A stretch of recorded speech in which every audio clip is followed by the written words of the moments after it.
evening, everyone. We have a nice crowd here tonight. Always good to see that. This is a workshop meeting of the Board of Education, and today is September 24th, and we are at Driggs School. I thank you all for coming. We're going to begin with the silent prayer, followed by the Pledge of Allegiance to the flag.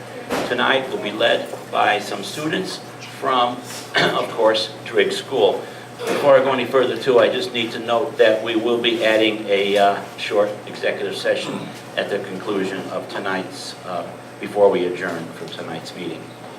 So, silent prayer first, please.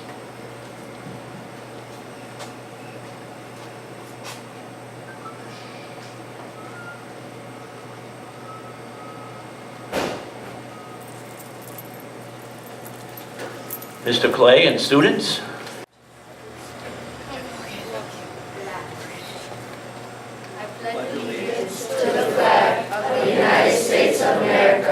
And to the republic for which it stands, one nation, under God, indivisible, with liberty and justice for all. Thank you very much. Before we go any further, again, would the students come forward and into the microphone, state their first name and their grade? That would be good. Get it right there so we get you right by the flag. Perfect. Janai Snow, and I'm in 5th grade. Arnako Aragon is in 5th grade. I'm Maxwell Alberta and I'm in 5th grade. I'm Naya Hyman and I'm in 5th grade. Adriana LeBron and I'm in 5th grade. I just wanted to let you know that these young people have been with us for, this is their second year in the Forever Wing program. And they raise the flag every morning, and they take the flag down and they fold it every night before we dismiss from school. And they've done a phenomenal job. This is about our 3rd or 4th year that we've done it, and the kids absolutely enjoy it, and they've learned a lot of civics through this course. So thank you for having us today. Thank you, Mr. Clay.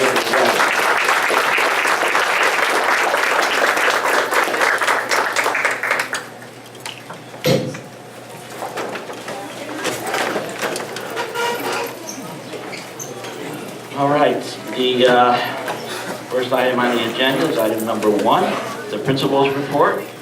We have Mr. Thuriel and Ms. Dwyer is the supervising vice principal. She's not sitting with me. She's going to cue the students in for one of our slides. Welcome to Driggs School. Thank you for coming tonight. Thank you for all the support, families and staff alike. So Driggs Elementary School, established in 1899. One of the first topics I wanted to address when coming to the school, sensitive to all the turnover in administration, was the culture in our school. And that starts with our students and the behavior. And we have a team, it's called our Driggs Storm Team, and we have some expectations which they would like to read. Let's take the microphone. Kids, come up a little closer. Don't be afraid. Because we want to see you back here. Hello, my name is Mary Jane Vasquez. Hello, my name is Lynn Tompkins. Hello, I'm Victor Jones in 5th grade. Hello, I'm Miss Mayor Brown and I'm in 4th grade.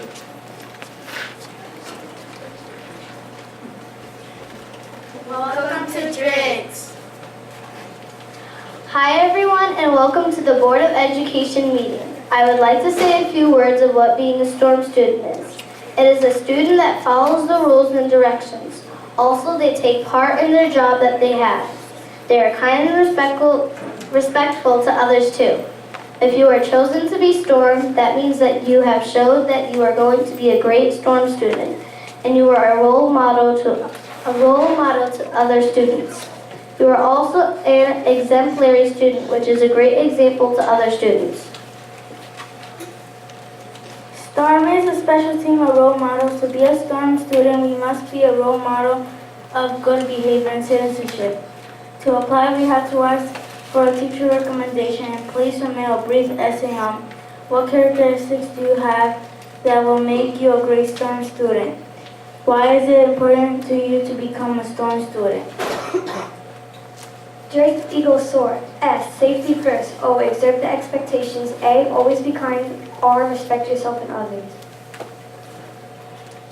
STORM student will assist with selling our PBIS snacks daily, help with morning announcements, welcome and assist in special presentations, presenters, help create school-wide fundraisers and special events, and also to represent Drake School within the school building and community.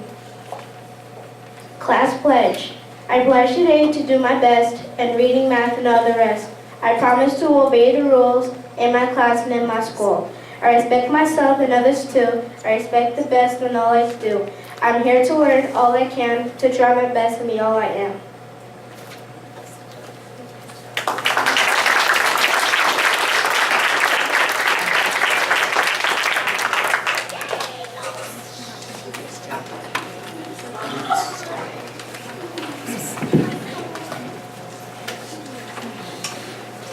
The STORM students we hold to a higher level expectation, and they follow that expectation. It's really nice. They are true leaders at this level. It's very nice to see, and I feel like they're going to have a very promising future come down their academic career.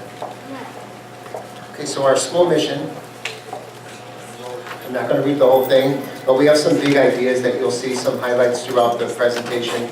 Partnership, which is between all the stakeholders, supportive, inspiring environment, which will come also with the school culture that we're going to talk about, academic and personal excellence, personal expectations, discover and explore their, where students discover and explore their gifts and talents, and respect each other's uniqueness.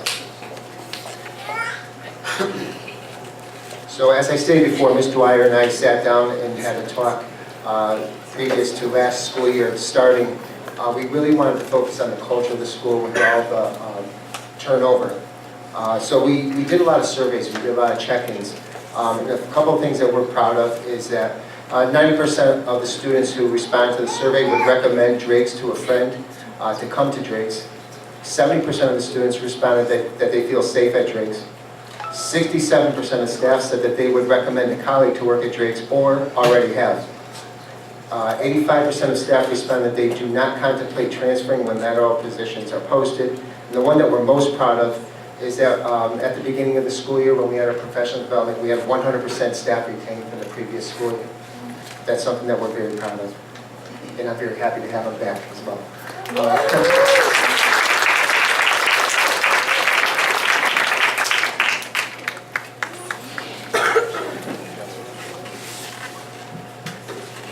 We did something new last year when we handed out our traditional survey. We did a mid-year check-in, and during that check-in we did our traditional bubbles at the top of how do you feel on a most likely or least likely scale, but then we did two open-ended responses, one being what is something you would like to change about Driggs, and one being what I like most about Driggs. And the comments that came back were really, they were touching. So I snapshotted a couple of them, the extra help that they offer for children that are struggling. I feel like both teachers my daughter had are awesome. She learned so much. I love seeing her smile and not complaining about coming to school. The professional and supportive staff, the welcoming nature of the staff. They have zero tolerance for bullying and they support the kids even in their home life. There was actually another one that got left off that said they appreciate the extra learning that we involve and how we empower our students to take on their own learning. And that was one of the bigger ones for us, to know that the parents out there are supporting us and they're seeing the good things that are going on as well. Oh, and there it is. So for our school improvement last year, we had our goals for chronic absenteeism. We wanted to increase our chronic absenteeism by 8%, which we were successful and met that goal. Our reading proficiency, we wanted to, I have to read it off this, 66% of the K-5 students will show growth by a category or remain at benchmark from the beginning of the year. End of year, we met that at 74%. Oh, and 91% of our kindergarten students. Our math practices, 60% of our students continuously enroll from 3 to 5 will demonstrate at least one level growth or maintain or meets expectations by the end of the year. We had 60% of those students So we met that goal right on the nose. Parent survey, again, 88% of the respondents of this school survey will agree or strongly agree to the statement, I would recommend this school to another family, and we met that exactly at 88%. So with chronic absenteeism being one of the issues that we really want to tackle and pay a lot of attention to, this is just a sample. This was day one. Every student who showed up on the first day of school received this, it was a little business card size paper, basically thanking them for coming to school with a little research. And part of this was to communicate to the parents how they can show the students how to value education. So when the students are here working hard, that they know they're doing it for a higher purpose, that education does mean something and it is important for their lives. You know, the effective parenting tips on the bottom right there and the research on the left. So one of the academic issues that we saw last year is the need for more intervention time. This schedule here, I don't expect you to really interpret it too much right now, but it is what it looks like. And what we did is we increased the amount of times that interventionists can meet those students who have a need for additional academic support, either in reading or math. We did also include a math intervention block. Part of this is to promote more learning between the teachers, recognizing each other's strengths. We are going to have teachers going into the other classrooms to see what's going on so they can learn from each other in the classroom and maybe provide some support where needed. Ms. Dwyer and I also created another walkthrough form that's going to address all the different content blocks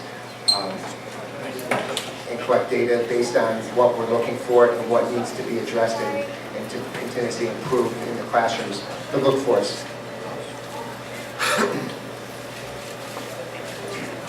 So some of the academic celebrations that we had, Driggs was recognized by Reading Department and Foundations for Grade 1 M-Class Achievement and Implementation of Fidelity, respectively. Grade 4 was recognized for the achievement on the Smarter Balance. Below is the TRC. You can see the students from the end of the year to the middle of the year. You see the red line changing. At the end of the year, there was a couple percent less. And if you look over to the blue, that pretty much stayed the same, but there was more green and about this, a little less yellow, actually a lot less yellow. So we see the growth there with the M-Class TRC results.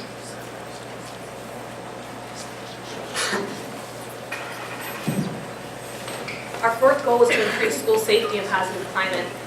One of the things that we found in the school was our gym teacher was running a basketball program the first year that I started. The kids loved it. They were really willing to work for it. So what we did was we actually upped the ante a little bit. And to allow the kids to play, we set up a formal contract that the students and parents had to sign. So they have to have homework, they have to be on green, so they have certain requirements they have to meet. The parents sign it, they're in agreement, and we use that as a big incentive for the kids to work towards.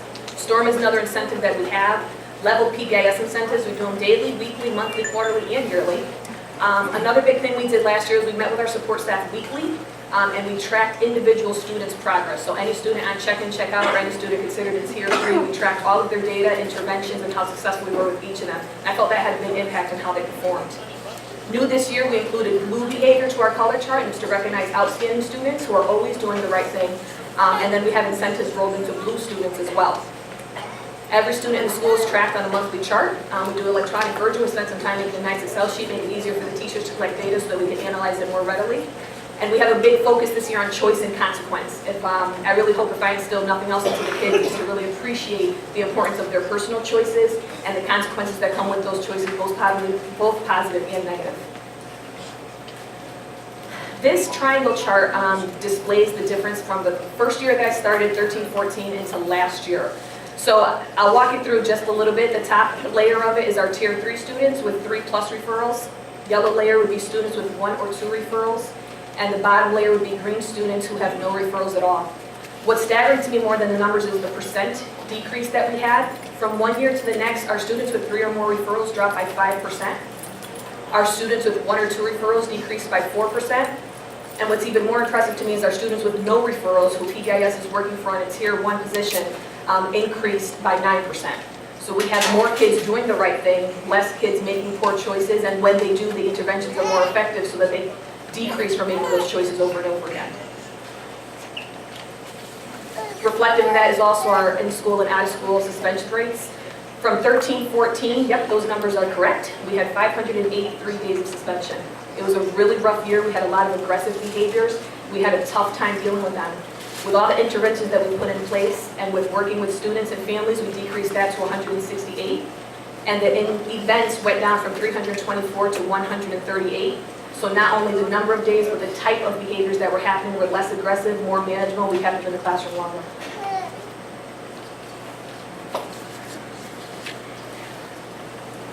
We had committees put together last year. One of the committees was a community committee where their basic intention was to really gather the school and gather families together. So here's a list of some of the things that we did. Some things that stood out a little bit were the community cleanup. We had one day where parents and the community we reached out to came in and we actually cleaned up the front yard. That's the bottom left picture. We had, I think 100 plus Frankies came out with hot dogs, and we had people donate everything from sod to mulch and rakes and everything. It was a great turnout. We had a lot of participation, and people were really willing to come out and lend a hand. We had a veteran celebration where, again, the community came together to honor veterans who came out and spoke, and they spoke with the students about what exactly being a veteran is. Something that was very unique to us last year was we were actually featured on New York Times travel show called 36 Hours.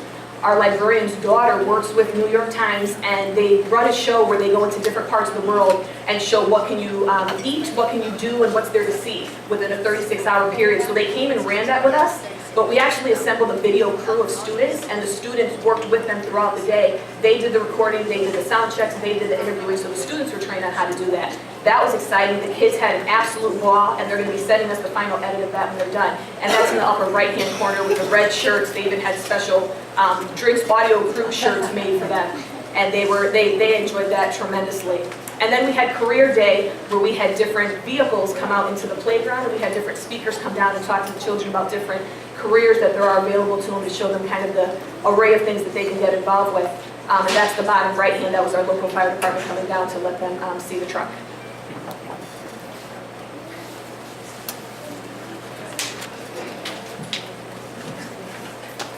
Last year, probably more so than ever, I became a yes person. I was receiving phone calls from so many different groups and community partners who wanted to lend a hand, and I said yes to every one of them. We had a PAL after school program. We worked with Grady and Riley across the street on Irving. They donated, I believe it was 28 turkeys to the school for Thanksgiving. Costco comes in every year, and they've given us book bags, one for each student.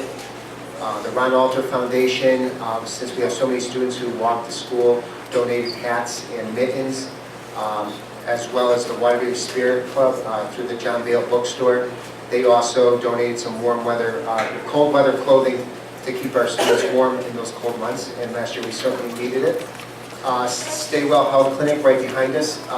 We have 356 students currently enrolled, and then 46 students are enrolled in the Food Bank Backpack Program, which is where every Friday we anonymously sneak a book bag filled with food, so that the student will receive some food for the weekend, and it's most of it's non-perishable, easy to cook food for the students, and that's always well received as well. Another thing I kept saying yes to, and I think it drove my staff a little bit crazy at times, is I think we had more kids in the after-school programs than going home at dismissal. We had the 21st Century program last year. As I stated before, we had a PAL after-school program which took place over at PAL. Waterbury YMCA, they had a volleyball after-school program which I said yes to. Students loved the volleyball.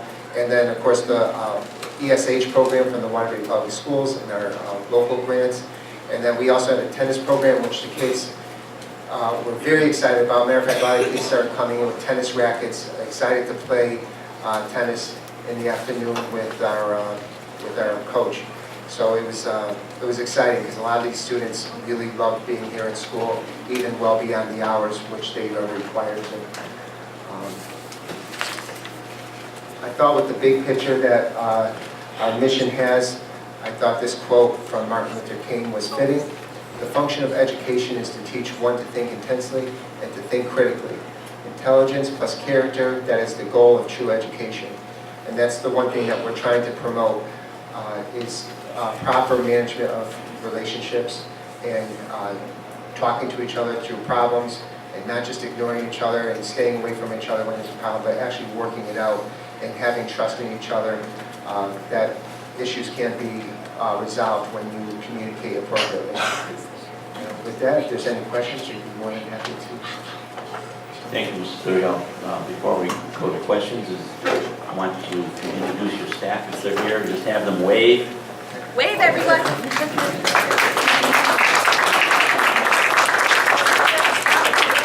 And actually, I think it's worth noting how many of our staff are here tonight because their support has been immense. It's been tremendous through all the different changes and things that we're doing, staying positive, staying beside us, and really trying their best with everything that we're doing together and forming a team atmosphere. So it's shown, it's reflected here. Excellent, thank you. Always great to see staff come out. All right, now, questions or comments from the board? Anyone? Commissioner Tom Van Stone? Mr. President, through you. This is on, but I usually talk loud enough for everybody here, don't worry about it. This is now my second time here for a workshop. And I was very impressed the first time. I'm more impressed today. I don't know if Mike Puffer is here today, but you guys deserve a Sunday feature article because this school is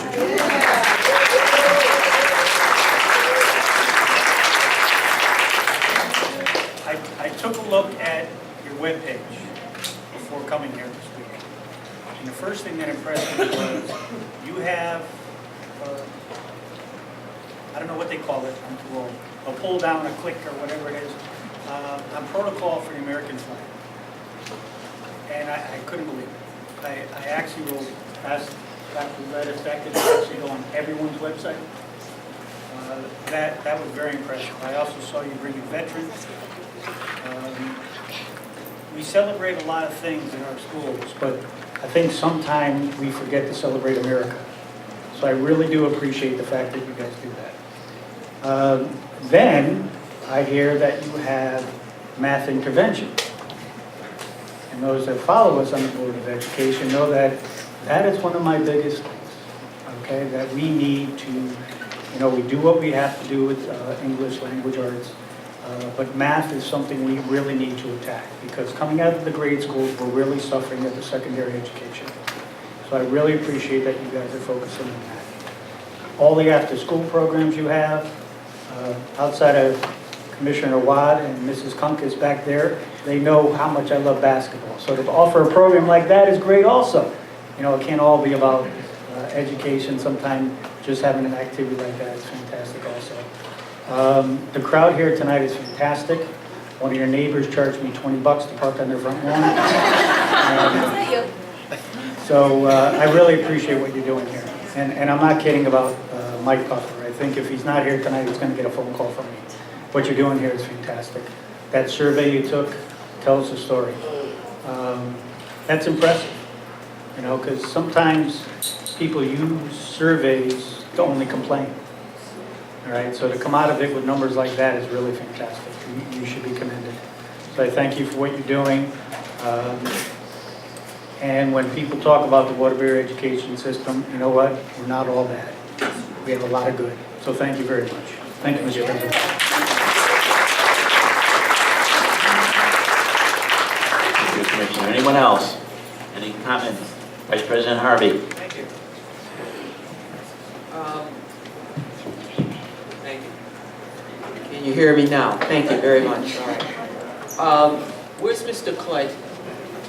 All right. This is one of our best parent liaisons in the whole district, and you need to give him a hand.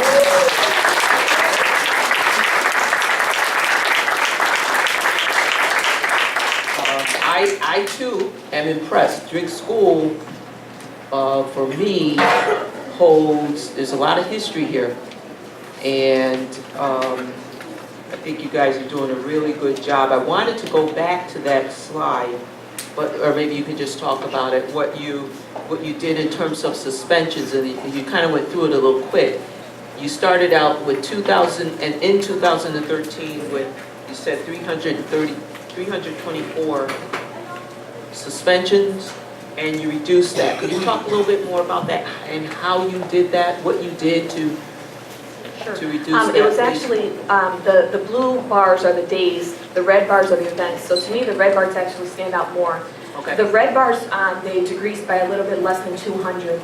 To me, what that speaks to is the offenses that were happening were a lot less aggressive and less dangerous. So one of the things that we found that we were struggling with so much was it wasn't just disrespect. It wasn't just students not listening to class. We had a lot of fights going on. Okay. We had a lot of weapons brought into the school.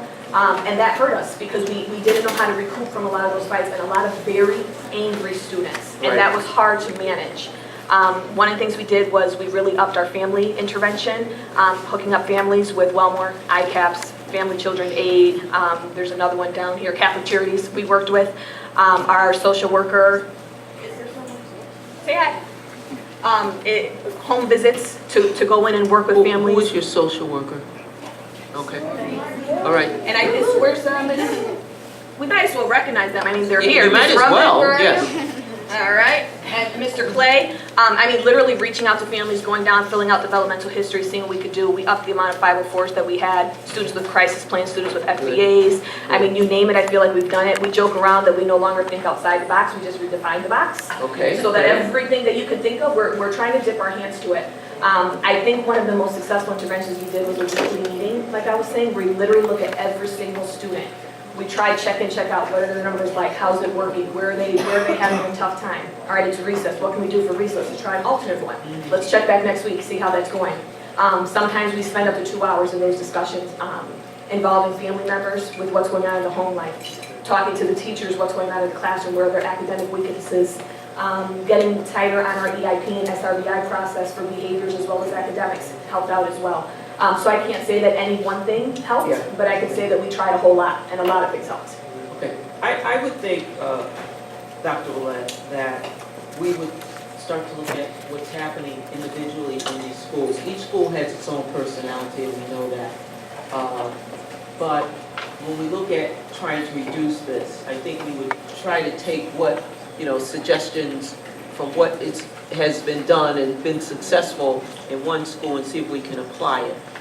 So I would hope that we would do that, and I'll probably be back in touch with you in regards to that. And congratulations, because these are the numbers I'd like to see. I don't like to see the numbers as they were in 2013. Neither do we. I like to see that, and I think, when you apply more get into the families, talk to the families, find out why. Because you have some students, they'll get off the bus or they'll walk to school and they're angry. So we need to find out why before we can even get to the point where we can start to teach them. So I think we should take these ideas and see if we can use them throughout the district, because I think you're doing a great job. Thank you, we appreciate You need to that. give a hand to them for this. Thank you. No, I was just going to say, because in addition to that, I don't want to leave out the fact that our Tier 1 interventions as well. Teachers just really broaden the scope of how they're handling with the kids. And learning each individual, because you could say planned ignoring works for one, it might not work for the next 5. So really getting those students on an individual basis. Excellent. And this is all we ask. That this is what you need to do. Because we are in the business of educating kids. Okay, but sometimes we have to look at the non-school issues first before we can get to, education. One last thing. I would like to see, when you talk about the community, when you talk about the community, I think of something else. I think about what you have here in this community. You have, Goodwill Lodge, which is down on North Main Street. You have J&J Inc., which, maybe I need to talk to them, but that's when I what I think about when I think about the community and the involvement in the community. So I'd like to see more of that. It's great to have the stores, I think that's wonderful, but you have community within this community that I think we need to tap into a little bit more. I think Mr. Clay knows what I'm talking about. So I'm going to look into that to see if we can get a little bit more involvement there, all right? But I really appreciate what you're doing to keep up the good work. Thank you. Anyone else? Okay, very good then, Principal Zuriel and Supervising Vice Principal Ms. Dwyer and staff. And let's not forget the kids who came out and the parents who brought them. We thank you all for being here. It's great to see you. Thank you very much. Okay, item 2 on the agenda. Committee on Building, we have a review of the final public school facility utilization and redistricting study. And everyone previously got this at a couple of other workshops and committee meetings that we had. And we have Mr. Miller here, representative from ONG, and someone from Malone and Mixed. Welcome. Good evening, President Sandhu and members of the Board of Education. I have Bruce from ONG here tonight and Rebecca from Malone Mixed to answer questions that you may have about the facility utilization and redistricting study, which you've had an opportunity to review. Hold on 1 second. Miller, just 1 second. We'll be all right in 40 seconds.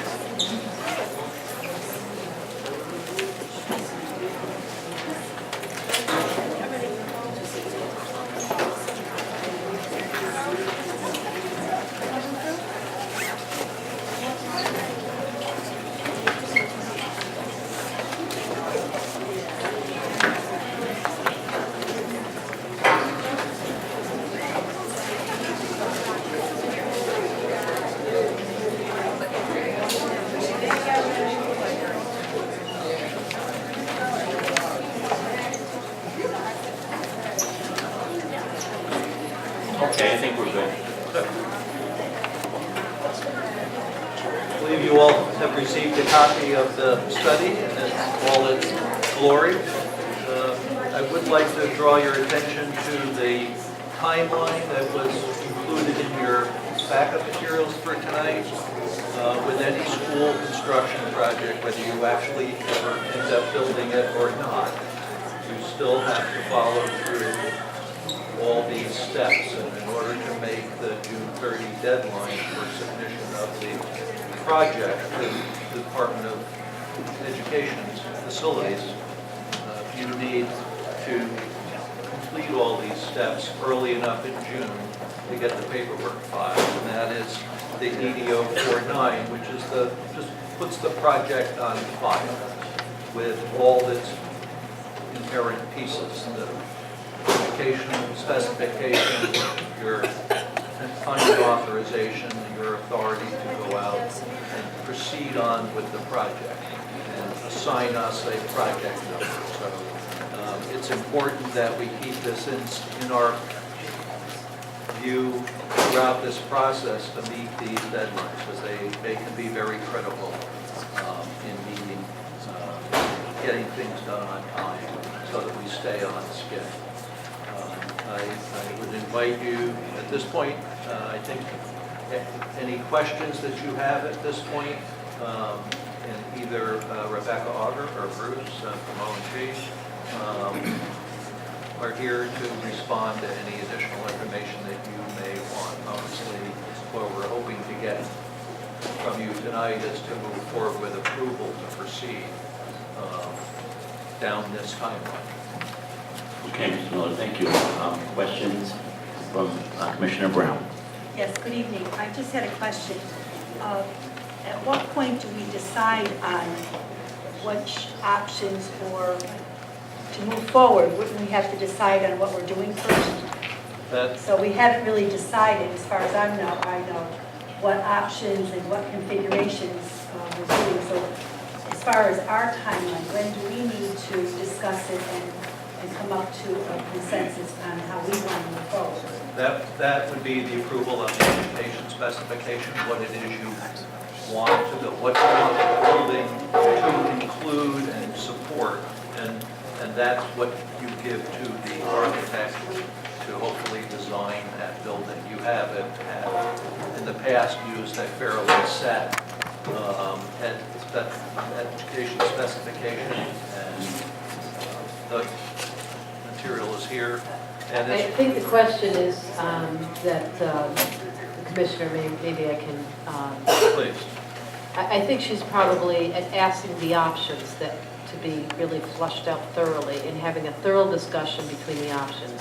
And I think that needs to happen in the next step. Absolutely. And I think she's asking what forum that would happen in, and I would ask, probably recommending the building committee or full workshop perhaps. Right. That really needs to happen, so. And if I may, just to finish, because part of the options were renovations as well.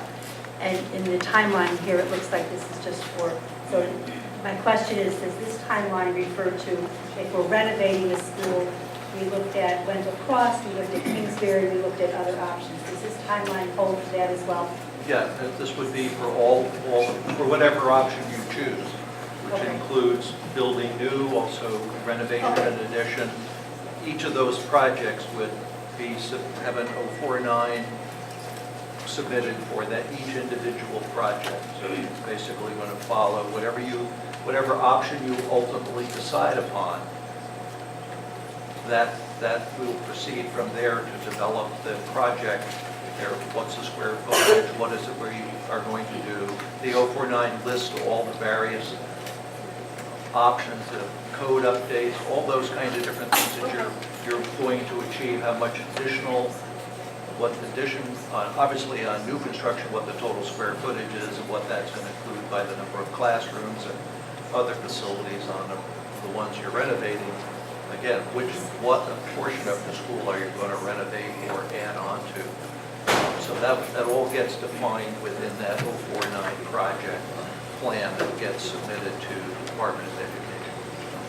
Well, certainly, this is far-ranging options that we have here, Commissioner Brown and Commissioners. And I'm going to call on Commissioner Jason Van Soen, who's the chair of the Building Committee, which is probably going to be our next step. I was going to say that's going to be our next step.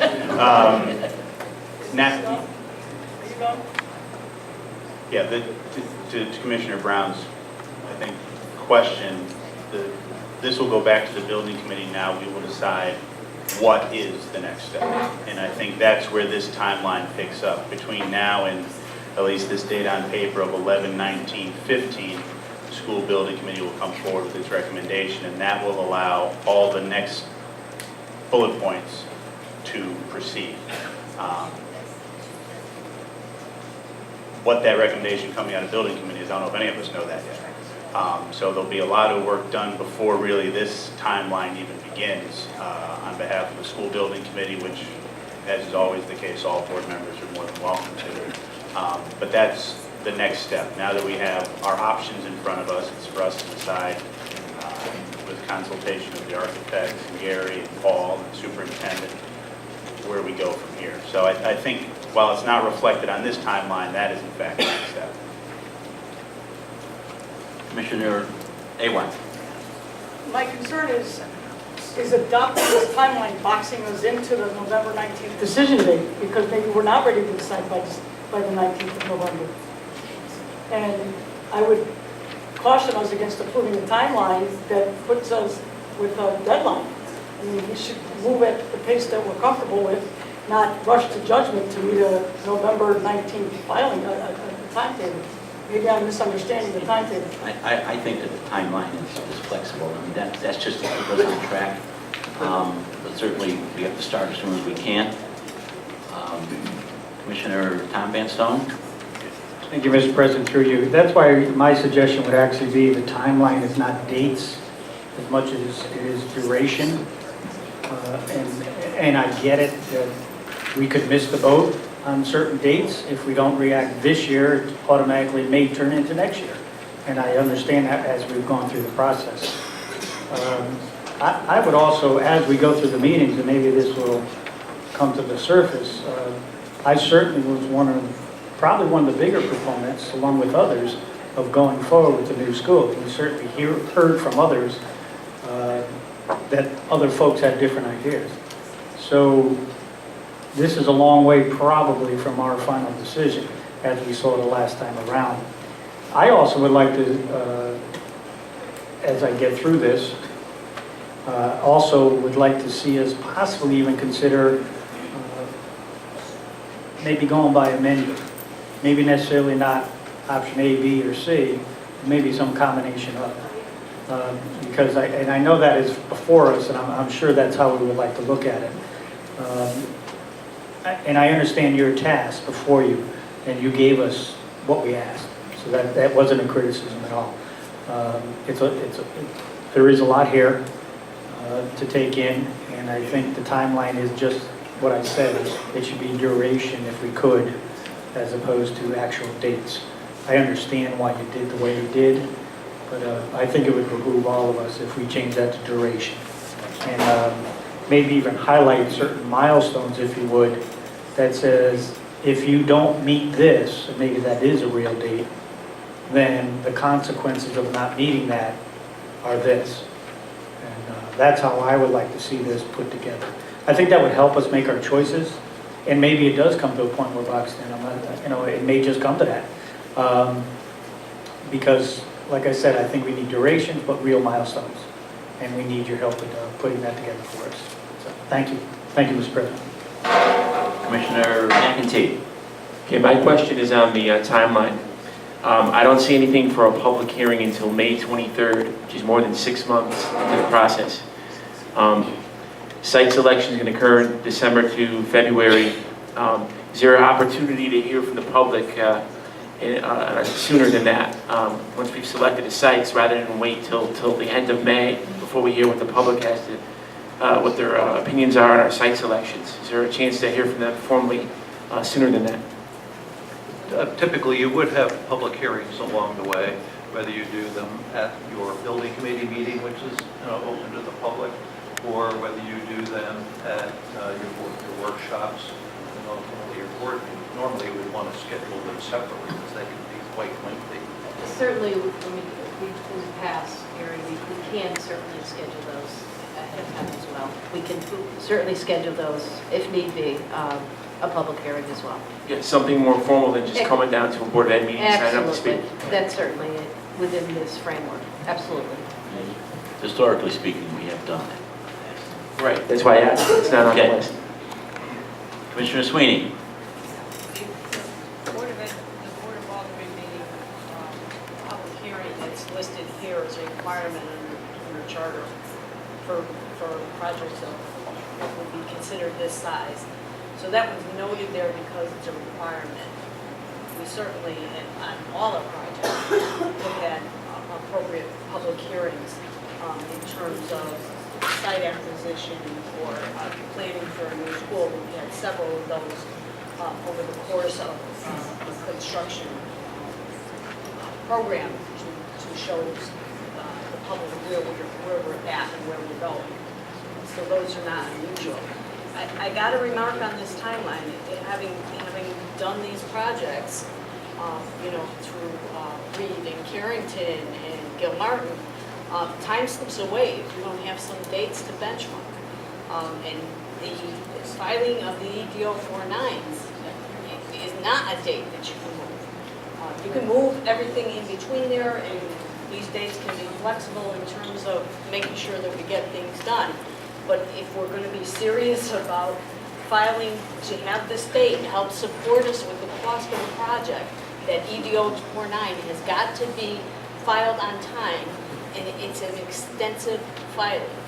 Bruce, maybe you could run through what goes into an EDO 49, because we know that that's an extremely voluminous filing for you. So, maybe for those of us who have been through that process, maybe you could just go through what goes into an EDO 49.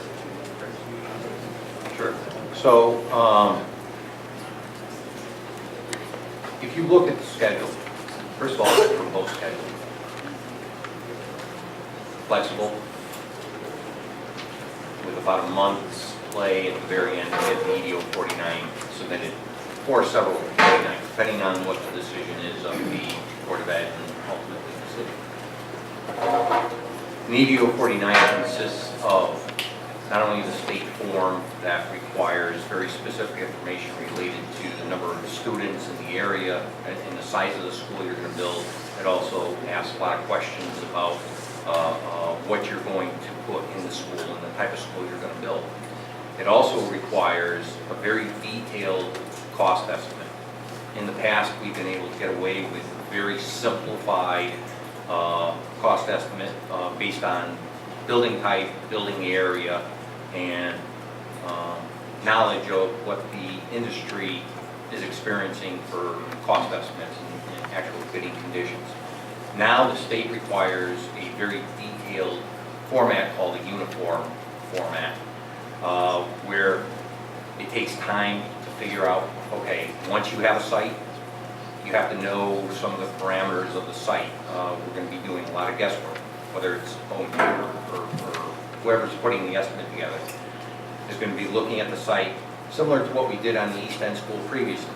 You know, is there a lot of rock there? Is there access to the site? Issues of water? Is it a known remediation? That kind of thing. And we're going to have to factor all that into a very detailed estimate and broken down the way the state wants to see it, because they're now tracking very specific costs for the projects. Once we get through that, we're looking at an educational specification. We did an educational specification. You approved an educational specification when we first started with the elementary schools, first 3 elementary schools. What's that? Almost 10 years ago. That's something that people have voiced a desire to revisit moving forward. A lot of things have changed. Your educational requirements have changed, dictated by the state statutes and other governmental type regulations. So we need to spend time looking at that and then formulate something that makes sense to the state that allows us to get maximum reimbursement from the state for this project. The next item that we need is enrollment projections. This study performed a variety of enrollment projections. Another 6 months from now, those enrollment projections may be similar, but maybe not. But we'll need to do specific enrollment projections for the elementary school, middle school age group here in the city. The next item that's going to be required, and it's not so much a paperwork issue, it's more of a formality in this forum, and the Board of Aldermen is identifying the fact that you're going to assemble a building committee to oversee the project. You'll produce plans, to be able to start plans and specifications for the project. And I believe there's one other requirement, just offhand, don't recall. But again, that's more of a formality in getting the necessary city legislation to say, yes, we're going to do that. And then, of course, the public hearing that you spoke of early on, I believe it was you or Jason. That's a public hearing that Board of Aldermen have to hold in a meeting prior to a Board of Aldermen meeting, but a meeting after it's pronounced that you're looking to build the school. And public comment will be afforded at that time. And then ultimately it's just gathering all this paperwork, getting signatures from the superintendent and others, getting it packaged, getting it into an online form as well as hard copy, and getting it to the state for the end of the day on June 30th.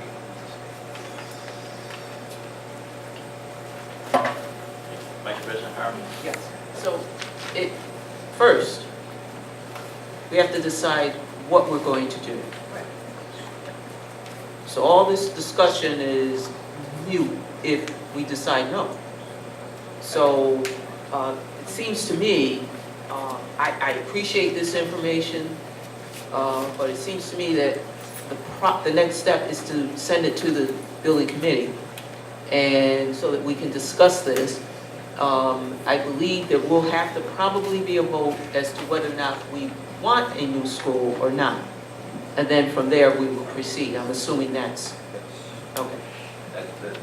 That is correct. That is part of the overall discussion at the school building committee level.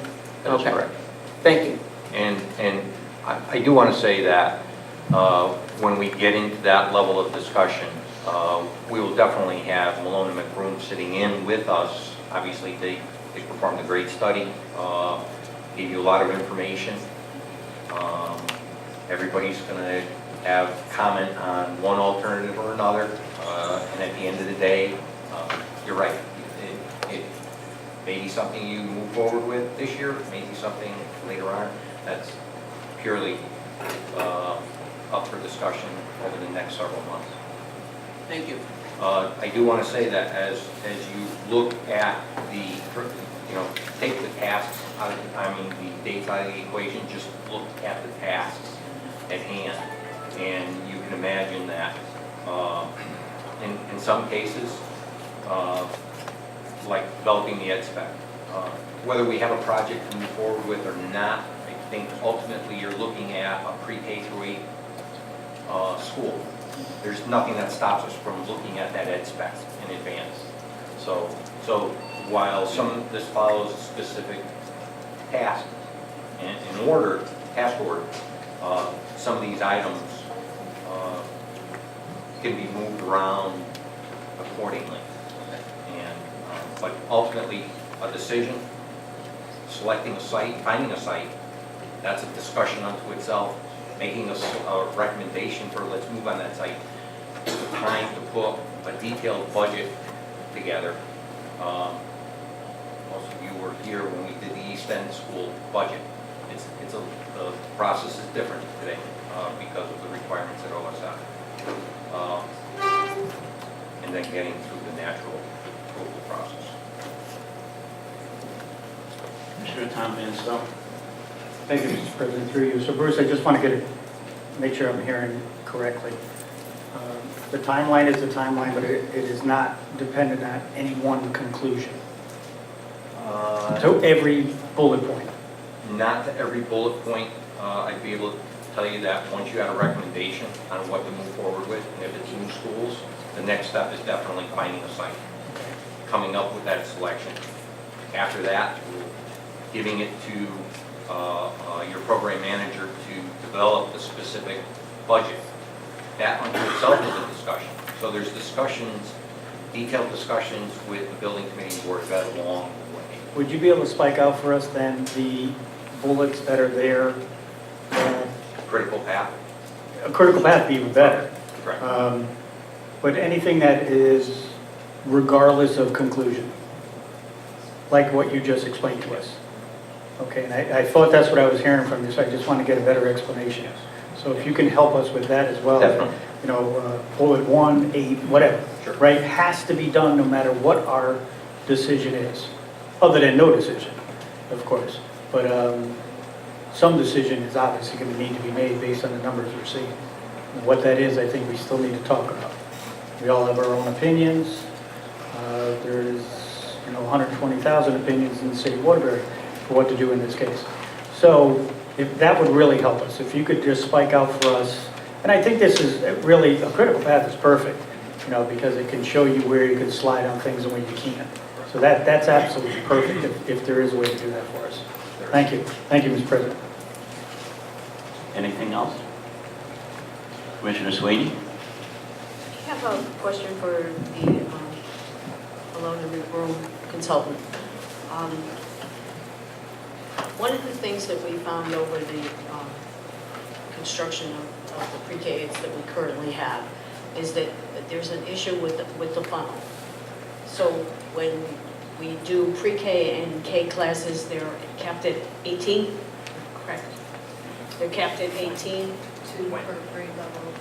Okay, so if you do 2 per grade level all the way up, when you get to that 8th grade level, the allowable class size is 28. which is considerably larger. So if our intent is to bring the kids in and keep them through the pre-K right through the 8th grade, then we get to that upper tier, and we saw this with Reed, we get to that upper tier and we don't have enough kids to fill the classrooms. So one of the solutions that we had talked about prior to the East End School was maybe beefing up and putting in extra classrooms at the pre-K and K level. Are we still at a point where we can look at that and see what kind of impact that is? And that stands to reason whether we do it as 2 per grade level or that larger 3 per grade level, because you're going to have the same issue with the funnel going in. And yeah, I think that's definitely something we continue to explore as you're having your discussions. Okay, thank you. Anything else? Further discussion? All right then. So I want to first of all thank McBroom and Malone for the work that you did on this, and certainly we will, in our building committee, review it, take it in, and I suggest that we all get very familiar with that book, if we haven't been already, for that building committee. I know that your firm has been sent back for more information and more study and more options, and you came up, your firm did an outstanding job, I think, in that, and I appreciate that.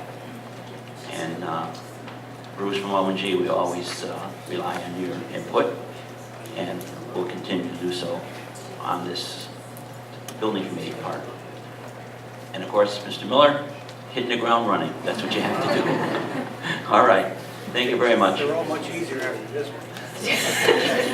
Liar. Okay. Okay, moving on then to item number 3 on the agenda. Committee on School Facilities and Grounds.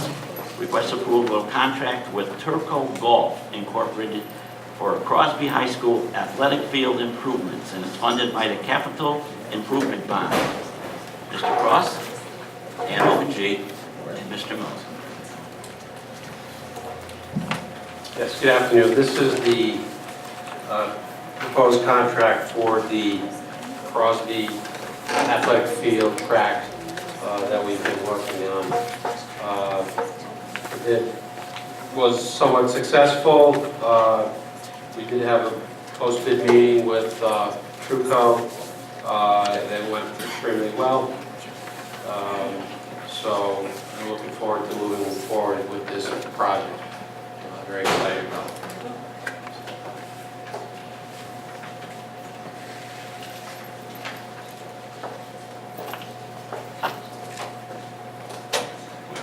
You all set?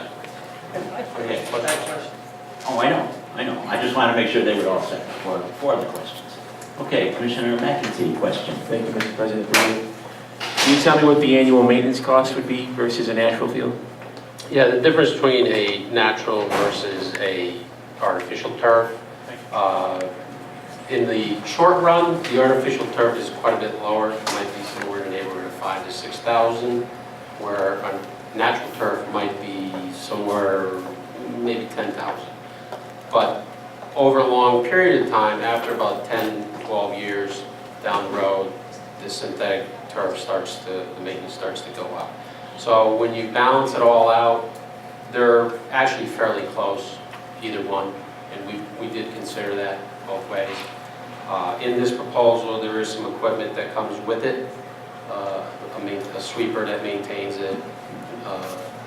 So we did consider that initially, and we felt that in the long run, the maintenance would be very similar to each other. And what's the life expectancy for the artificial turf? Between 15 and 20 years. Depends on the usage. Obviously, the heavier the usage, the more, the less years. But my research, there's plenty of school districts in Connecticut that have gotten 20 years out of it, or expecting 20 years out of it. Okay. And when we need to dispose of it, the disposal cost sometimes can run over $100,000 in some cases. It's possible, but you know, I haven't seen that evidence. But again, you know, from a user standpoint, this will give us a lot more usage based on, you know, the drainage. You can use it if it rains out, doesn't matter. So if you sit down and really do a cost analysis, and you look at every detail, which I did, you know, you can make cases either way. I just feel for the city of Waterbury, the amount of use that this field will get is well worth it. And it's going to be a great field to play on, and all the organizations that have it are going to love it. So what would your estimate be of the disposal cost? I don't know, I could find that out for you, but, you know, it depends. It depends, some places may categorize it as different type of waste than other places, so I'd have to investigate that. And what about the potential increase for player injuries on our There's no evidence of that whatsoever. All the data I looked at doesn't show that. All my kids have played on it for years. I played on it. I'm fine. I don't, and my home high school, we have it. We've had it for 5-6 years. Absolutely no increase in injuries. Thank you. Thank you. Anything else? Further questions, comments? Commissioner Jason Van Stone. Thank you, Mr. President, through you. If I'm reading this right, there's an initial 1-year warranty after the agreement, and then upon completion for the synthetic surfacing specifically, it's 8 years after that? Yeah, that's correct. That's correct. So if we think it's going to last 15 to 20 years and it's warranted for 8, if something happens at 9, that's on us? Well, usually these type of fields, if there's going to be an issue, will show up rather quickly, within the first year or 2. So this is the standard warranty throughout the industry. There are no different, so there's really no other option to that. It's not like we can go out and buy a 20-year warranty. They don't exist. But the data does show you that if there's going to be an issue with the field, it will show up rather quickly. And if that is the case and something goes sideways in year 2, what is the coverage of the warranty? They rip it down and start over, they patch things, It can be repaired, yes. Yes, it can be repaired. Sections can be replaced. So is that our call or their call? The manufacturer would recommend the best solution to it. Obviously, we would advise, we would talk to them about it, and we would look it over and see which option is best. And explain to me the difference between the field drainage mat, which has 20 years, that's just what is below the surface? Yeah, you can purchase a component that assists in the draining of the water. It's a little more integrated into the turf, as opposed to sort of installing, you know, what you would consider manual drains below the turf. You don't find those in high school football fields. Those would be at college level, you know, higher level institutions, which probably not appropriate for us. All right, so that's not going to be a scope of our project? No, there's no high schools in Connecticut that I'm even aware of that would have that. So we would, you know, that's a real top-notch option, which I really don't think we need. Thank you, Mr. President. Commissioner Sweeney. Mr. Cross, you sent us some breakdowns on the bids. And on alternate 1 and alternate 5, there are some huge disparities there. Yes. Did you review those for those Yes. disparities? Yes. Yes. And just remind me, what are those alternates? Well, the bleachers, the alternate 1, we looked at the existing, I'm sorry, alternate 1 is the field house. We designed a field house for future use there. Actually, those numbers were not that far off. They were 775 to $1,000,001. It's not the end of the world, but that's a real nice, well, I know Tia, but it's a real nice field house, multi-purpose, storage. It was something that obviously we would love to do down the road. And part of that design was based on the locale of it. we're so remote from everything up there. It includes toilet facilities and that sort of thing. So, depending on how the bidder approached it, the numbers could sway a little bit. In this case, I suspect that the concrete masonry number was probably guessed at by the second bidder incorrectly. So, but again, I had no expectations that we squeeze this one in because I knew it would be a little pricey. But I'm hopeful down the road. Okay, good, because I got somebody bugging me. I'd love to have it, and it would make a lot of sense. And then alternate 5? That's the embedded polyurethane. Again, that's a little more of a, instead of using the type of material there, this is an uptick. This is a material that's got probably a little longer life, but again, it's something you wouldn't find at a high school level. Again, you'll find it at a top-notch university, but it's just something you don't want. Now, I can tell you the price of it, when you check with the manufacturer, should be around $150,000. So the $300,000 number was out in left field. It wasn't a good number. Thank you. You're welcome. Anyone else? I'm sorry, I didn't know that. Commissioner Awad. You have a start date of November. If our winter is anything like last winter, why are we going to try to do this through what is poised to be a bad winter, and perhaps what's the impact of a bad winter on the field itself in terms of negating a warranty if we're putting it down in ice storms? Well, we're not putting down ice storms, number one. I don't know what the winter is going to be from now.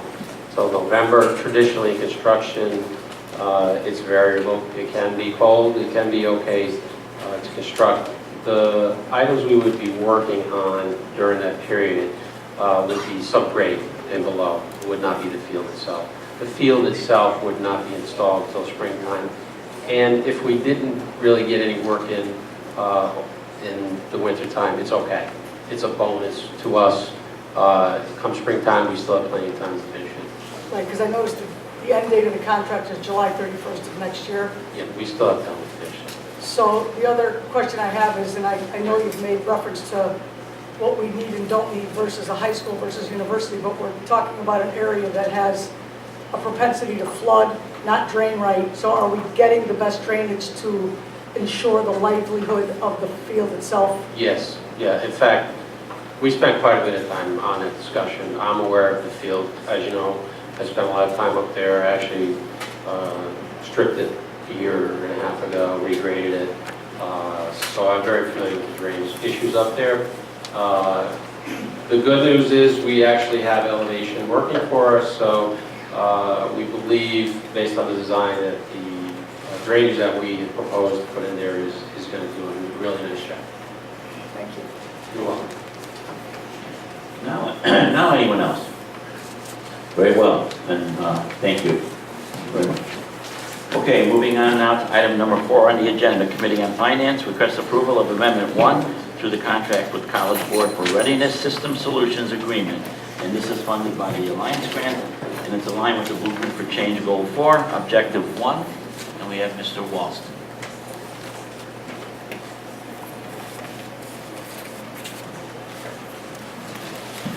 Good evening, everybody. So, if you recall, actually, it was actually last school year, we had Act 4, and we were granted approval to move forward with the SAT contract. However, a lot of things have changed since that time, and the biggest thing that has changed is actually good news.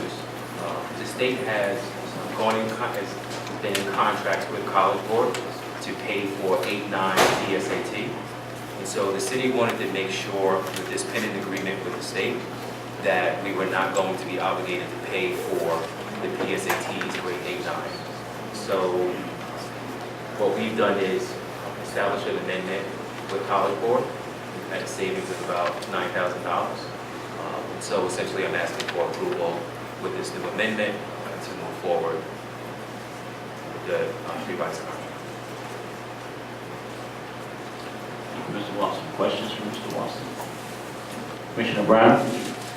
Thank you. Mr. Walston, what's the impact now with the law and understanding that all students in the 11th grade will be required to take the SATs in lieu of the other form of testing? So this is a good thing, right? This is a great thing. So next year, certainly as a district, as a board, we will have to make the decision if this is something we want to continue with SAT Day, in addition to having all of our 11th graders tested in the 11th grade in the spring. But essentially, SATs is replacing Smarter Balance and CAP from years past, grading our 11th graders. And so essentially the way SAT is set up right now, this is, if we agree to do this again, we will continue to have this kind of overlap, if you will. But currently, our kids will continue to get more exposure if we continue to invest in SAT Day. I think it's really wonderful because I think, helping our kids in exposure and the more they take the test, the more they get familiar with it. And I really think this is a great thing for the district. On another note, can I just ask, I know we had some good press about the school uniform. How's it going? It's going really well. It's going really well. I'm really happy for the principals and the kids, and our families really stepped up. I mean, it's just been a really good experience for us thus far. Thank you for asking. And are we, somebody had asked if we are actually, as a school district, purchasing uniforms? Are we spending money on uniforms? Yes, the answer is no. Actually, one of my schools was part of a Yale study last year. I think Mr. Foreman actually had sent out a survey to all of the schools for interested schools. It will be, and I'm not sure what other schools are committed to this. And so, a school like Wilby, for example, they used those monies. They received almost $1,000 for participating in the Yale survey, and they used some of those monies for PBIS and for students in need. But other than that, that's kind of where we are with the purchase of uniforms. And they share them with students. Anything further? Superintendent? Thank you, Mr. President. Given the new developments from the State Department of Education with regards to the SATs and with the Alliance approval, I think Mr. Walson needs a consensus. He kind of wants to move forward on this very quickly. Please. Please. That's a desperate please. So if there's any way we can move forward on that this evening, my apologies, but until the formal vote, that would be great. Okay. So we're looking for kind of like a consensus. We're all pretty much on board with that. Sure. Okay, very good. Okay, thank you, Mr. Wilson. Thank you. You're still on for 5. Okay. Committee on Policy, request approval of the revised high school grading. That would be the QPR policy number 6146.1. It's aligned with movement for change goal 4, objective 1 and 2. Mr. Wilson. Thank you. So this evening is really about clarification with the grading policy that was approved last school year in preparation for this school year. The way the policy was written and agreed upon, we could not, that policy could not be used 9/12. It was a policy that had to be phased in because we had existing QPR and existing class rank in our respective schools. And so we wanted to make sure we clarified with the board before we release this and publish our updated grading policy. In addition, there were some, after further review and after looking at this several more times, there was a memo of understanding that was agreed to in the 2014 school year. And that language, quite frankly, needed to be embedded in the policy. And so you'll see that in red on the first page. And this was really about progress book that was new to the district after the old policy. And so I'm assuming that's why we had the MOU. And so that language probably was, we felt like that should have been put in here. And it's really about making sure there's a numerical grade in progress book, considering the transiency in our district, making sure if one of our students moved from one building to the other, that the other receiving school had adequate grades. In addition, making sure our parents are informed as much as possible. So you're going to notice at the top where it says number 5 at the top on page 1. If it's okay, I'll walk you through because this one It says 2016 through 2018, and that is the existing policy, and then the one behind that would be the new policy. So there are some things from the old policy we had to keep, and that's really more about QPR and class rank. Some other things such as letter grades, we would like we can embed 9 through 12. There are some things like calculating student grades, 60%, 20, 10, and 10. Those we can do 9 through 12, but some things we had to phase in. And so if it's okay, I'll walk you through it, and I'll start on page 6146.1. And so in red on page 1 is the memo of understanding language that I spoke to. Underneath that, you'll see it says intern reports, and we just put some simple language in there as a report shall be sent home. And if it's okay, I'll ask you to move to page 2. And for right now, this is for grades 10 through 12. Yes, Superintendent. We have a question, I think, on page 1. Okay. Let's back that up. Now, who's that? Sweeney? Commissioner Sweeney. And then Commissioner Avery. Okay. I just, Mr. Wilson, please look at the last line of the paragraph in red there. It's not reading, at least to me, correctly grammatically, so if you could take a look at that and fix what that is towards the tail end there. Something's not right there, it's all. Okay, I'm sorry, Commissioner, in red or in black? In red, where it states student grades will be uploaded on a weighted average basis, and then continues whereby the teacher will assign a weight of particular types of assignments, and in parentheses, and it says by follow, and that's obviously not correct, it's not reading right. No problem.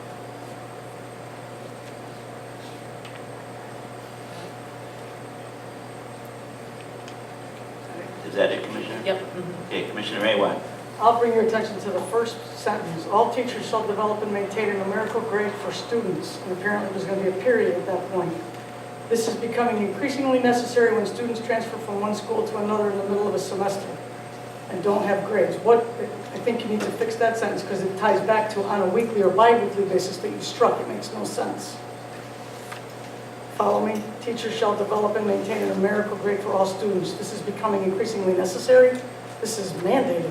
They shall develop. I mean, you follow what I'm saying? I do. Okay. This was actually old language from the previous, but So it's not a I problem. just We need can- to if you feel like wordsmith we that a should bit. change it, we can do that. That's not a problem. But the premise for my question is, and perhaps you alluded to the answer with this MOU, a teacher now has 3 weeks to load a test score into Progress Book.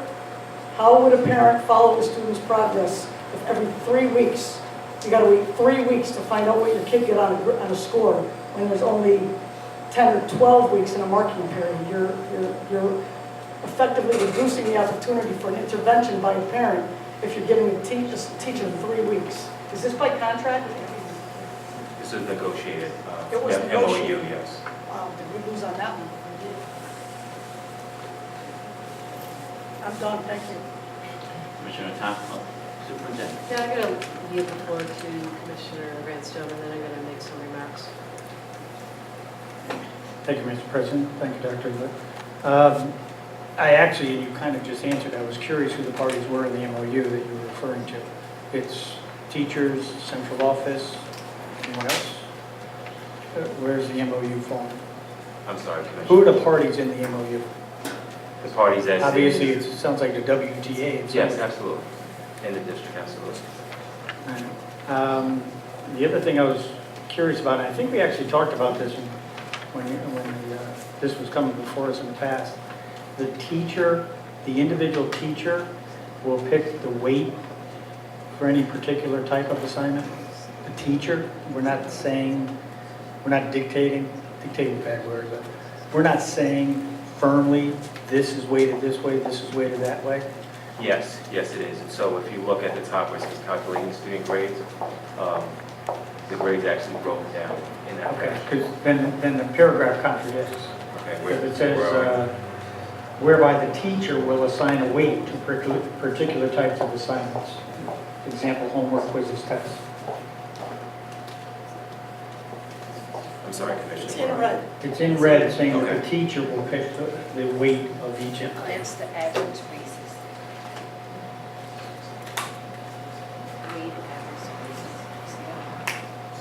Okay. So if that's the case, then it does contradict the rules, if you would, up top. So I just want to clarify that. Right, so I So I believe. would, at this point in time, what I'd like to do is, I'm Mr. all set Walton, anyway, thank you. Mr. Walton, how important is this that needs to go through? I really feel that, to be honest with you, I did not review that, and Chief Academic Officer did not. Is this so important that it can't go back to committee for policy? Can it do that?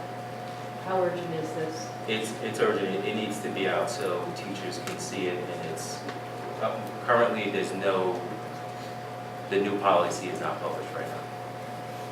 So, is there any way to move this to back to committee and polish it up and then? Yes, but I probably should respond to this uploaded weighted piece because our teachers actually, they would enter their data into Progress Book. And so I'm assuming we're referencing the uploading part. And then once that's in, the formula, the Excel document actually formulates. Right. Right. That does answer. Right. And I think it's just language that was used at that time. And I would just say too, to some of the commissioners' point, we begin negotiations with WTA and perhaps, I'm not sure if we need to actually act on this language, and I'm just asking how important is it to act on this policy? You know, we're beginning the process, and I would hate to have to keep adjusting this policy. So, I'm sorry, Superintendent, are you asking how timely is this for this school year? Yes, I am. I think it's timely, I think it's necessary. I think it's necessary, we're in the first market period right now. And so if, some of the reasons why we went to the table with policy is to ensure some of our students, for example, that receive a 13 or 12 first market period, and they can never recover. If we wait and we can have this in place, like those same kids would be kind of lost in the school. I'm sorry, say it again, please. I said some of the same kids, and the reason that brought us to the table in our policy in the first place, if we don't have this in place, the spirit of getting the policy team together in the first place potentially could be lost. And as we're trying to get the teachers familiarized with the new policy, I think everyone kind of needs to see it. It's already been reviewed and drafted with everyone at the beginning of the school year. But again, it's not published on the website. So I guess a legal question would also be, is there any way to put language in there subject to the approval, subject to the WTBA contract in case that changes, things change? Superintendent, that sounds good to me. You wouldn't change for this. I understand that, but we're going to keep writing this policy over and over again. I hope not. But I do understand we may need some revisions along the way. So this is But I feel like I draft. can. So I you feel like don't we can plan get this on done. having this moved through to next Thursday? This is just, is that correct? You're not seeking approval for next week? Yes. Yes, I am. I'm not, I think it needs to be looked at again and perhaps. All right. Commissioner Brown, you're the chair of that Policy. right? Policy, yes. Oh, it's policy. Policy. You're also the chair of policy. Okay. All right, so well, can we bring it to can we bring it next Thursday, or are we planning that for the building already next Thursday?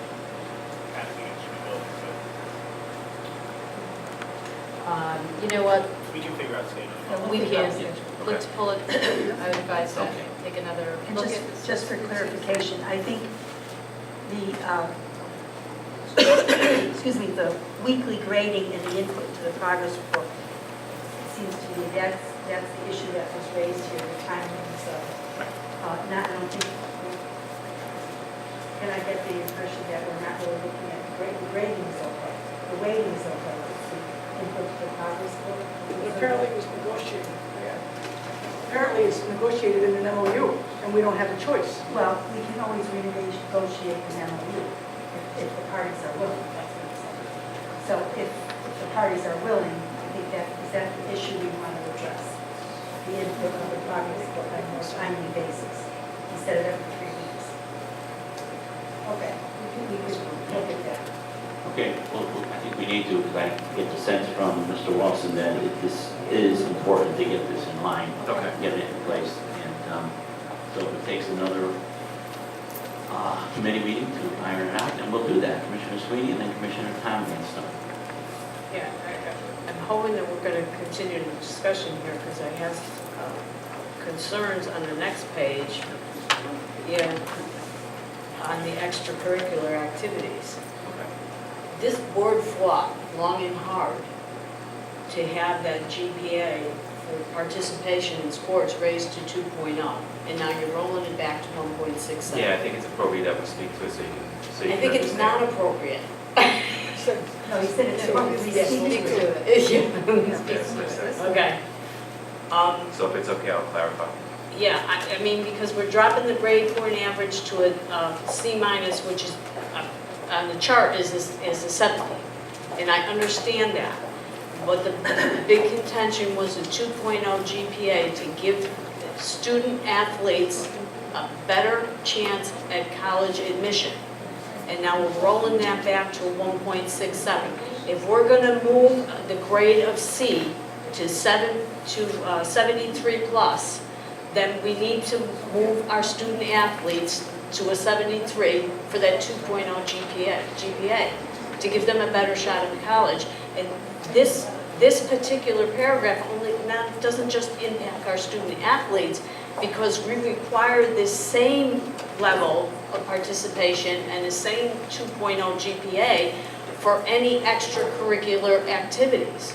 So it's for all our students, not just for they follow this piece. So if you change this piece, you're changing it for everybody.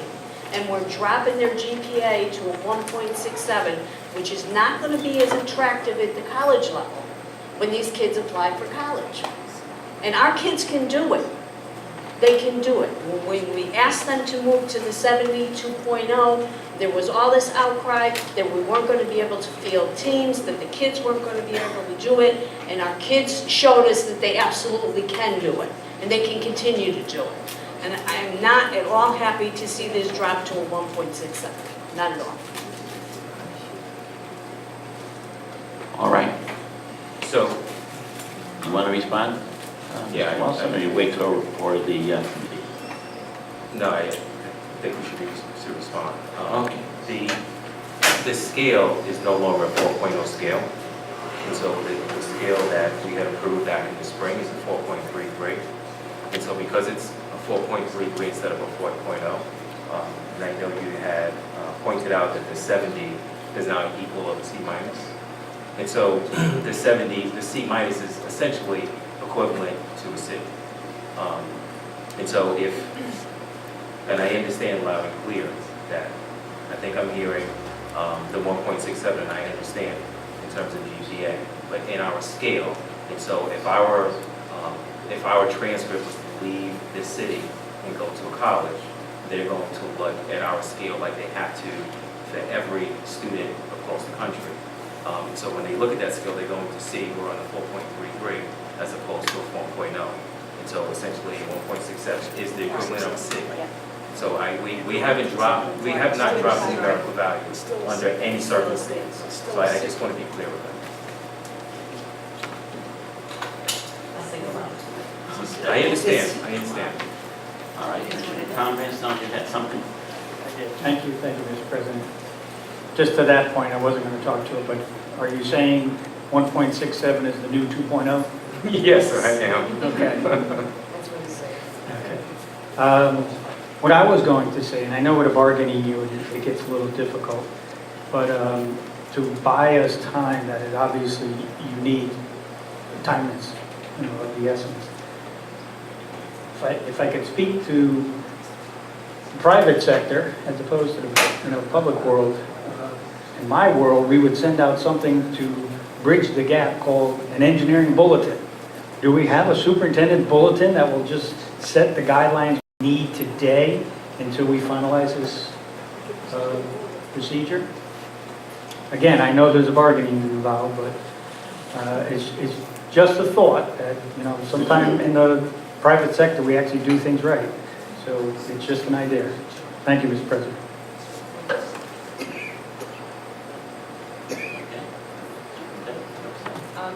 Okay. All right, anyone else? All right, so Commissioner Brown, you're going to set that up? All right. Thank you, Mr. Walsh. Thank you. Moving on to item number 6, Committee on Finance requests approval of a new tech school agreement with New Technology Network for a school education program, NTHS model for Crosby High School, and it's funded by the Crosby Turnaround Funds, and it's in line with the Blueprint for Change, Goal 2, Objective 4. We have Mr. White and Crosby staff. Good evening. Join me at the table are Mr. Vincent Balsamo, Crosby VP of the Freshman Academy, which is directly related to this. And to my right is Richard Pecker, one of our Crosby teachers, related to item number 7.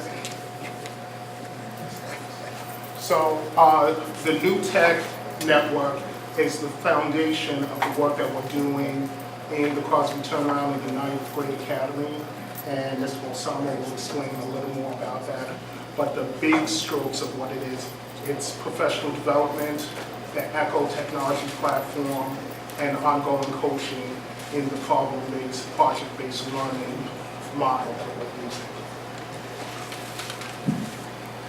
Thank you, Mr. White. Good evening, Commissioners, President Stango, and Dr. Larry. Mr. White asked me to speak a little bit towards the Grade 9 Academy and the New Tech approach. New Tech essentially is a project-based learning model in which students are motivated to learn content through 3 or 4 week projects. They have one-to-one technology. They use laptops on a daily basis, which is provided through the turnaround funds. I've seen a tremendous turnaround in terms of student engagement because of these laptops.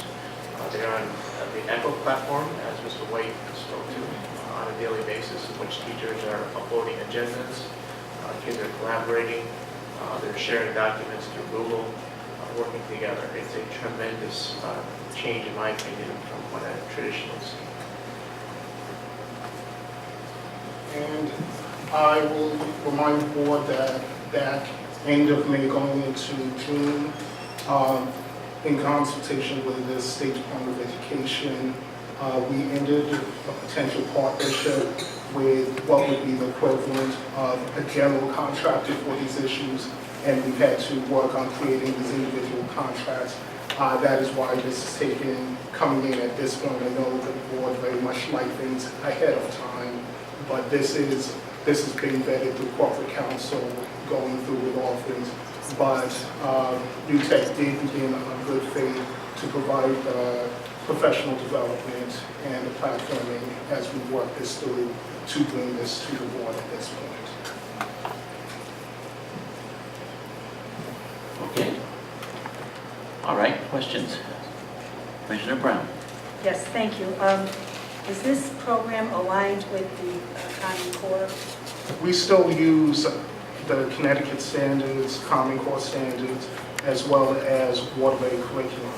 What this is used to do is create new ways of delivering the content and moving projects from more rote, one person in front of the class presented to rows and columns to having discussions. As a brief example, in a math class that we walked through with the State Department contacts, we looked at a class, there were 2 students having an argument, but they were arguing over the answer to a math problem. They took 2 different approaches, they got this, and it was on task, but it was a discussion, 2 students arguing about, no, this is how you get the answer, this is why it's 14, versus this is why it's 12, and having that discussion about getting to the core of how you do the problems, and it's engaging the students there, and this all helps in that. To that end, I've actually had to mediate students because they don't agree on their answer in my office. They're actually arguing over their project. And, the approach we're trying to take is preparing them for the professional life after high school. And experiences such as working together, collaborating, problem solving, working through conflict. And all those experiences they are getting through the new tech approach, as well as all the Common Core state standards and content delivery. So it's a program that teaches the teachers how to do project-based learning? Or is this online?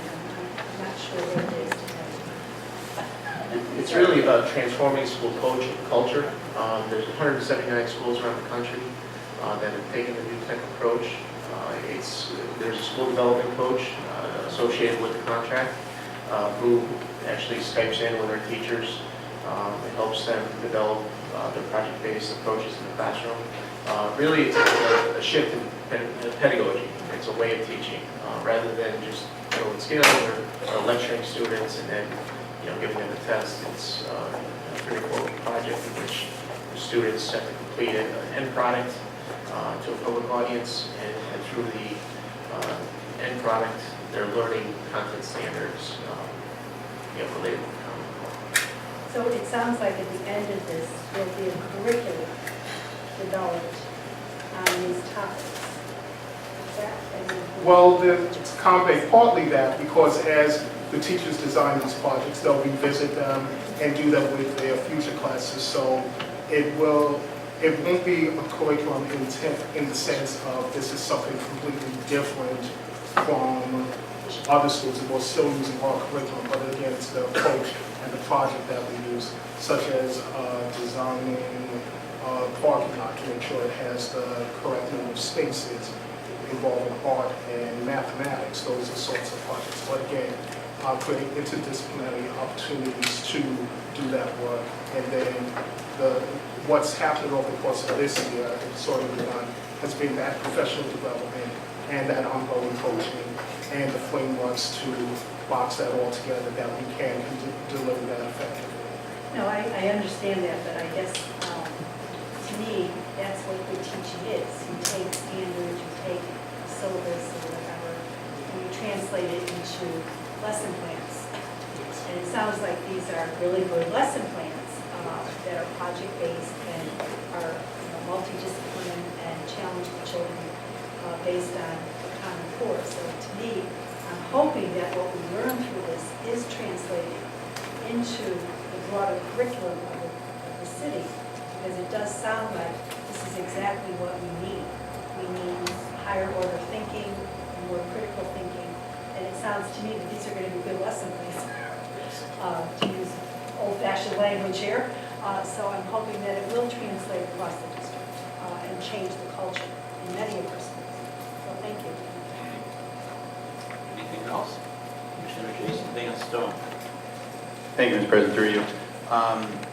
This is paid out of the turnaround fund, Yes. and it's a 3-year schedule. Are we convinced that turnaround funds are going to exist for 3 more years? Yes. The way this legislation is written is that after year 3, schools can stay in for another additional 2 years. That's why we're bringing this through, had this running through 2018, and this is, of course, dependent upon funding. So if for some reason turnaround funds go away next year, years 2 and 3 of this are negated?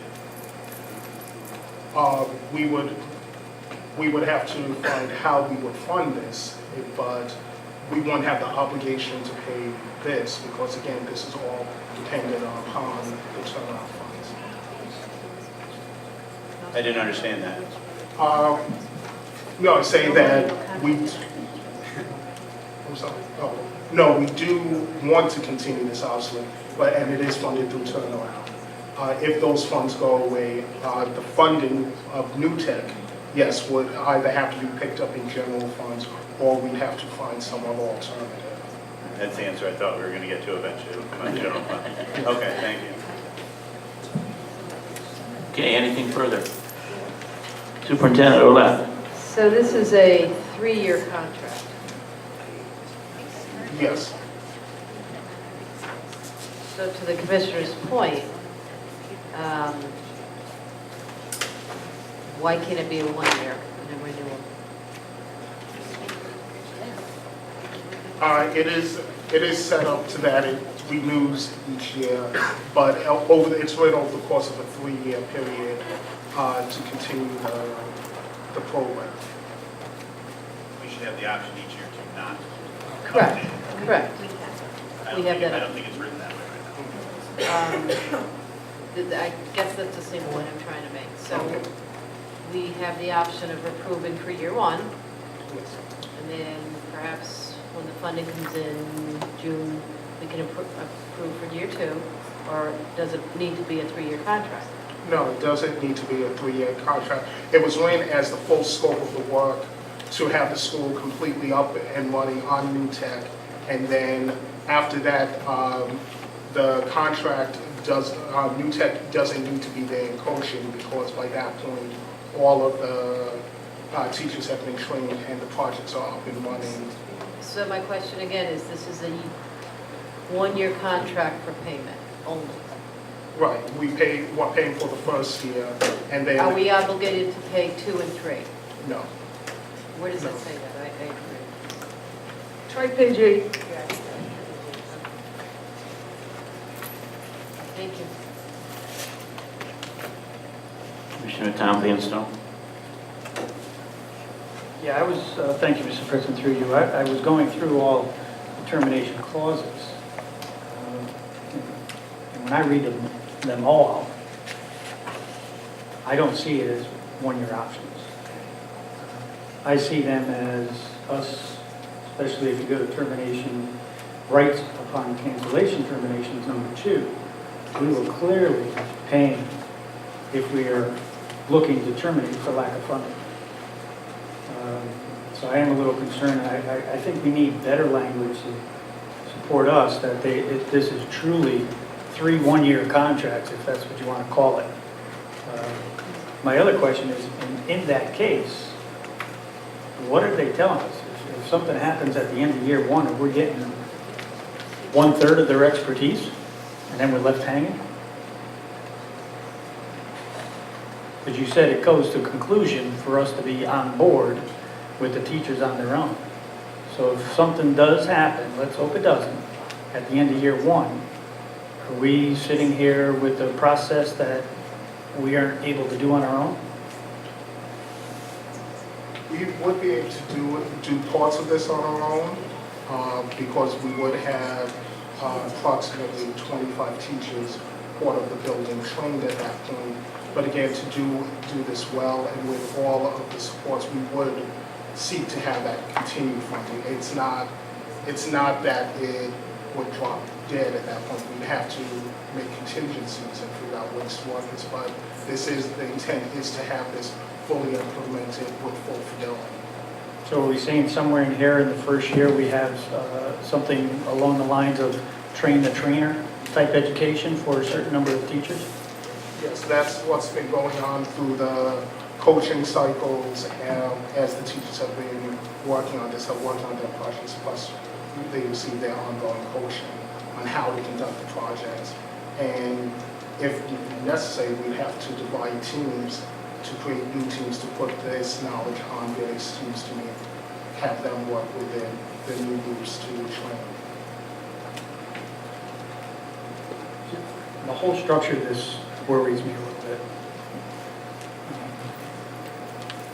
I think we definitely need clearer language. This looks like a template, to be quite honest.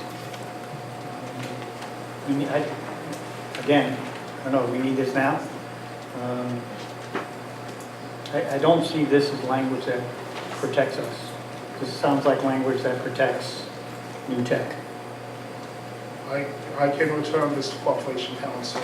I heard you say that earlier, but... No, I can bring these concerns back to Corporation Council to clear those matters up. Mr. White, who reviewed this? Mr. Goodell? Yes. Who did? Yes. Well, there's a lot of language here. But my impression is it protects new tech much more than us. So, I mean, if this is the way we go forward, it's the way we go forward, but I'm going to say now, this contract concerns me greatly. Thank you, Mr. President. Anyone else? Thank you. Mr. White, you are the supervisor of turnaround for Crosby Yes. and Walsh. And in doing so, and with your information and with your background, to what degree of certainty would you feel that this grant will be in place for 3 years when we offer this contract? Number one. And number two, I realize that when you go after a contract, you have to go after the full program, and I'm sure that's what you've done. And I can understand the concerns. So I know I'm not going to hold you to it because you don't know for sure. What degree of certainty are we looking at for 3 years here? I feel that we do have a good degree of certainty based on where we are in the turnaround for Crosby, as well as just legislation about schools being in the position to continue to work without turnaround funds. That's where the language provides for 2 more years. So I feel confident that we will have. Thank you.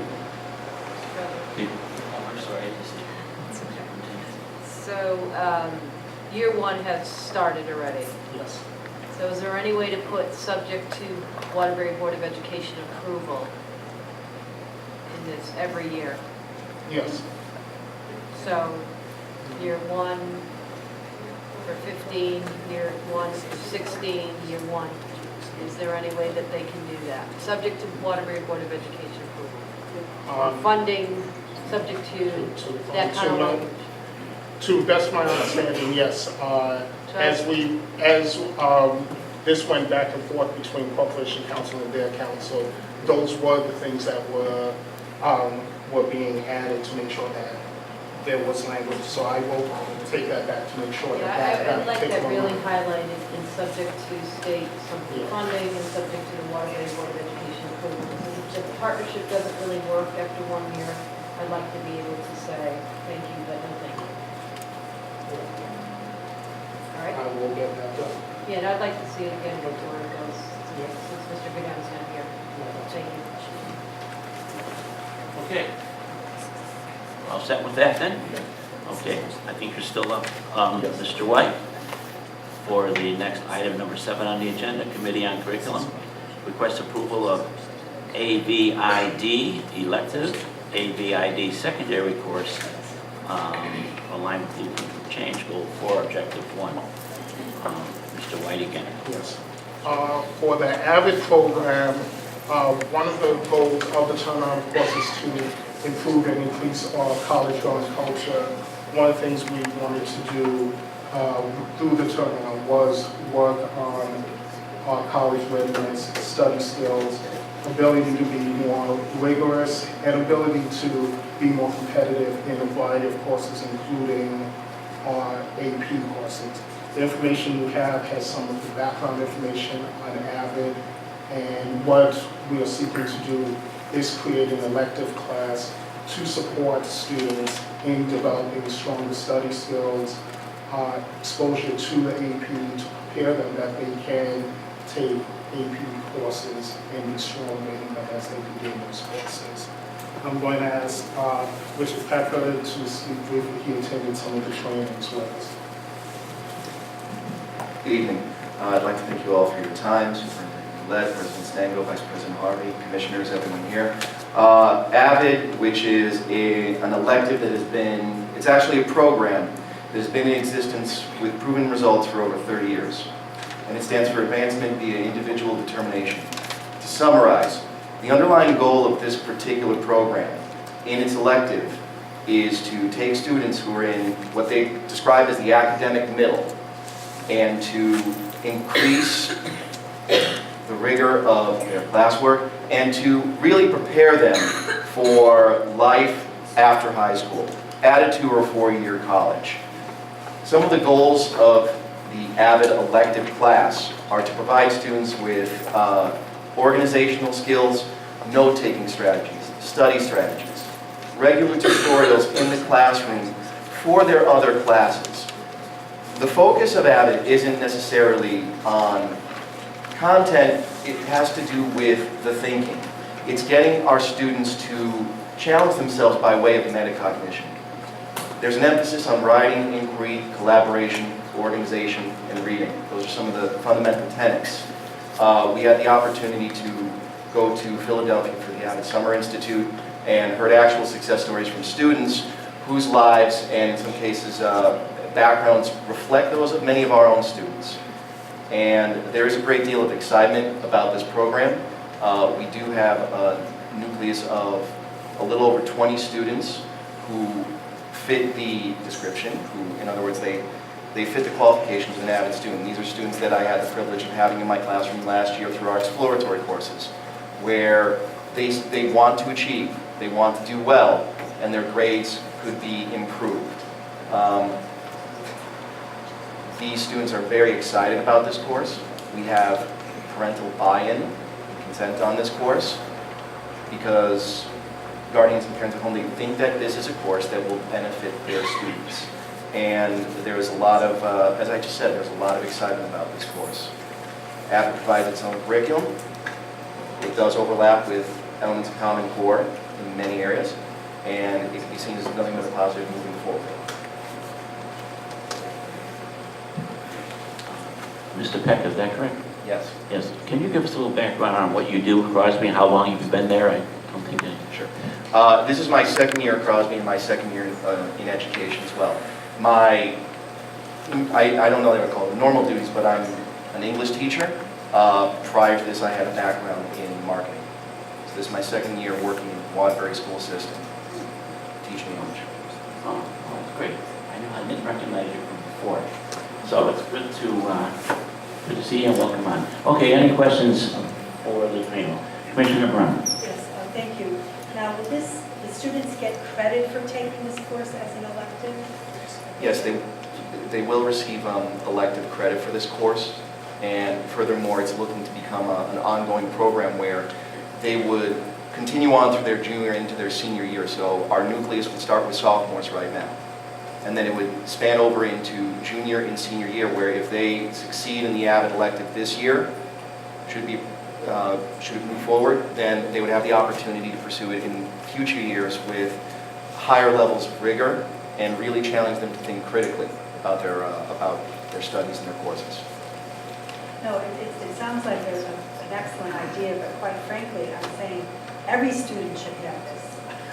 You know, it seems to me that every high school student should be taught these skills. So this is augmenting what's already happening in the classroom?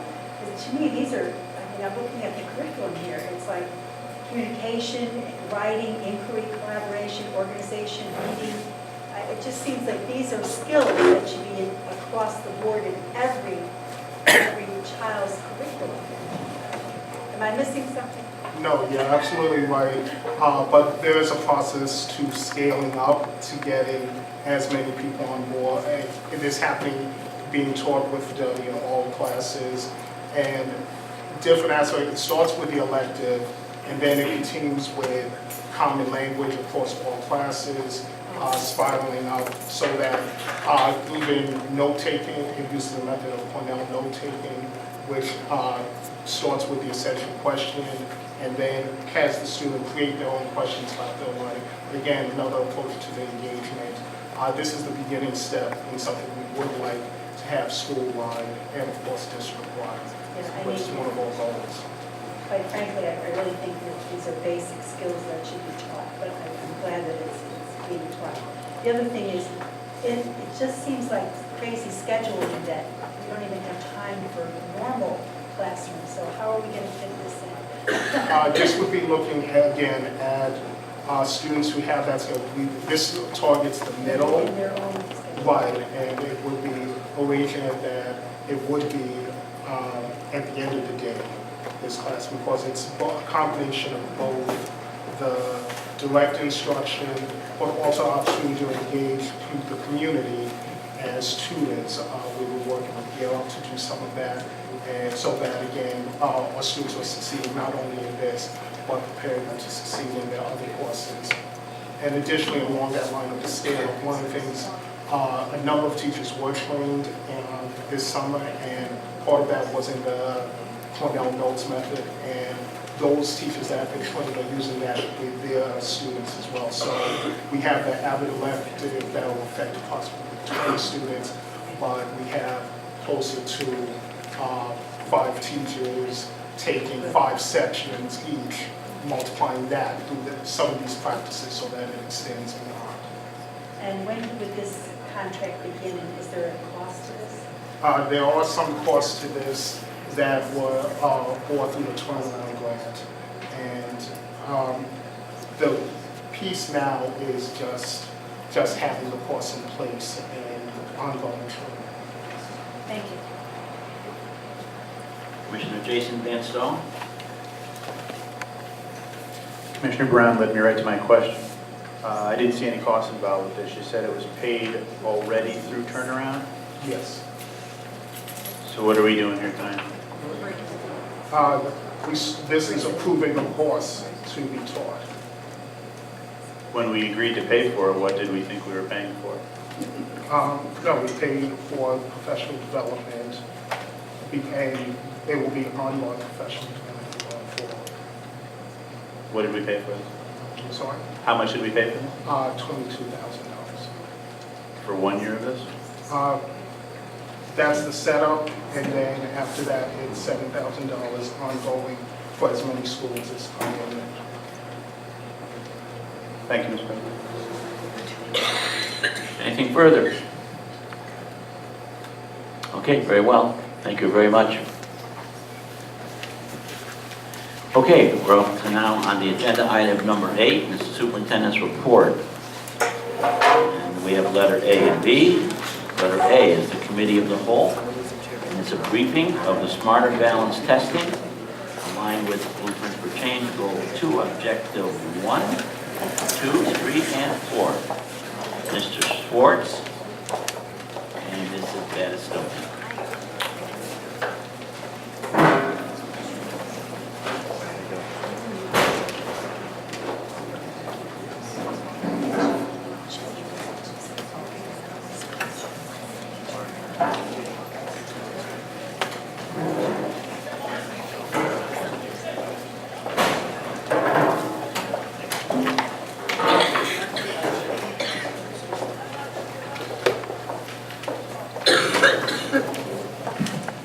Okay, tonight we also have joining us the content supervisors, John Reed, science supervisor, Jan Prentice, our math supervisor, and we also have Dina Mortensen, our K-5 English language arts supervisor, and Steve Strand, 6 to 12 ELA supervisor as well. Tonight we're reviewing the Smarter Balance C&T and CAP results. Over the last few weeks, I know I've been able to send out some voluminous reports that we put together. There's so much data that we did disaggregate. I believe the first presentation was over 200 pages, and so I'm happy to say tonight is an abridged version of that, but we are prepared and ready to answer any questions that you may have regarding any of the data that we've sent you in the past. And so we'd be happy to do that for you tonight. We have a tremendous amount of work to do in the area of curriculum, instruction, and assessment. That is very clear from the results. One of the things that we would like to highlight as we go through the presentation is, although the results are nowhere near where we anticipate them to be for this year or any year beyond 2014-15, it does seem that the systems that we have created over the past few years at the earliest grade levels seem to be yielding results. We'd like to point that out to you today. And I can say unequivocally that these data confirmed the sense of urgency many of us bring to the job every single day.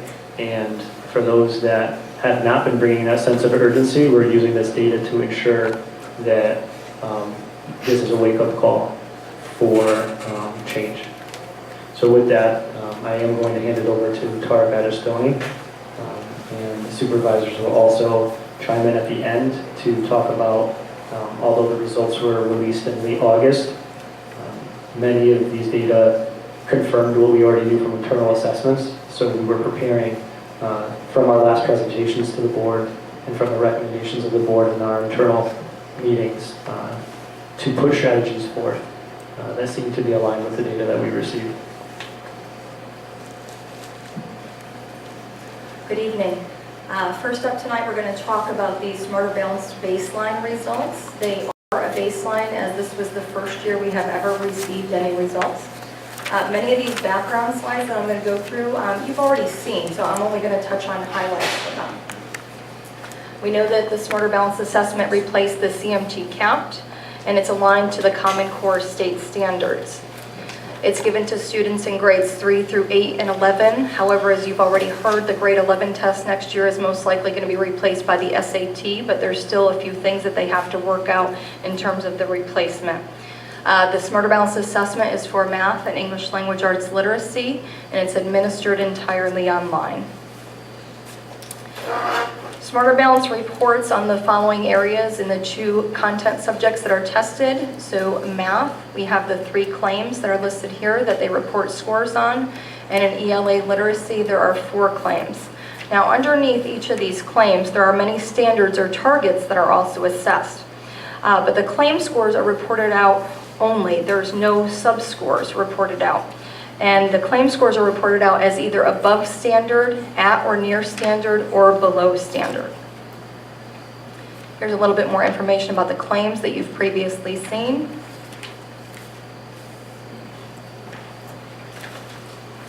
And I've read this slide to you before, but I'm going to read it again for emphasis. Comparisons to CMT CAPT are not advised because the tests are dramatically different. The following information has been previously shared with parents. These standards are new and they are higher. As a result, it will take time for students to master these new standards. The number of students performing at grade level proficiency may appear to be lower compared to what it has been in years past. Scores will likely drop by 1/3 or more. Now this is something that we pulled out from the state's Common Core State Standards Communications Toolkit. This isn't Waterbury saying this is the state. It will be important to support parents and students in understanding the new assessment results. Without this support from educators, parents and students may perceive the results as a drop in test scores when it should be viewed as a baseline result against more rigorous standards. Lower results are not indicative that students are not learning, and a level playing field ensures that all students will face the same challenge. In fact, students will be better prepared to successfully compete in the global workforce upon graduation from high school and/or college because of learning the Common Core. So I just wanted you to keep that in mind as we go through these new slides for our baseline results. As discussed previously, there are 4 levels with this new assessment. Previously with CMT CAP there were 5, but now they've gone to 4. Levels 3 and 4 are meeting or exceeding the achievement level. That's the target of interest. Level 2 is approaching the achievement level, and level 1 does not meet. We have the scale scores which determine what level the students fall into. I have them color-coded to the prior slide so you could see what they correspond to. So red is does not meet, the gold is approaching, the green is meets, and the blue is exceeds. Now the scores generally range from anywhere from about 2,000 to 3,000, but they change depending on grade level and subject. Generally speaking, students in the lower grades will get lower scores than students in the higher grades. Now we're just going to look briefly at our population that was tested. So these are the demographics of all the students who tested this past March through June in grades 3 through 8 and 11. We tested over 9,000 students in the district. You could see the gender breakdowns. You can also see the EL population, which is the English learners, and that represents approximately 14% of the students who tested. You can see the special ed population, which represents approximately 17% of the population. We also have our economically disadvantaged group that represents 80% of the population. Now, economically disadvantaged, you may recall from the past, are students who are eligible for free and reduced lunch. Now, we know that everybody in the district actually receives a free lunch, but these are students who have met the strict income requirements to still be labeled as economically disadvantaged. What we'll be talking about a little bit later is the high needs subgroup, and that actually encompasses the group right above, students who are economically disadvantaged, special ed students, and English learners. So that's what comprises the high needs subgroup. And then you see all of our race, ethnic breakdowns of students who took the Smarter Balance test. Now we're getting into the results. So overall, this is all of the grades who tested, grades 3 through 8 and 11, and this was their performance in terms of meeting or exceeding the achievement level. So students scoring at level 3 or level 4. In math, the district-wide percentage of students meeting that target was 13.3%. And in ELA literacy, it was 26.1%. Now we're going to delve a little bit further into these comparisons for grade levels and subjects. First up, we have the math by grade at the elementary levels. You can see grades 3, 4, and 5.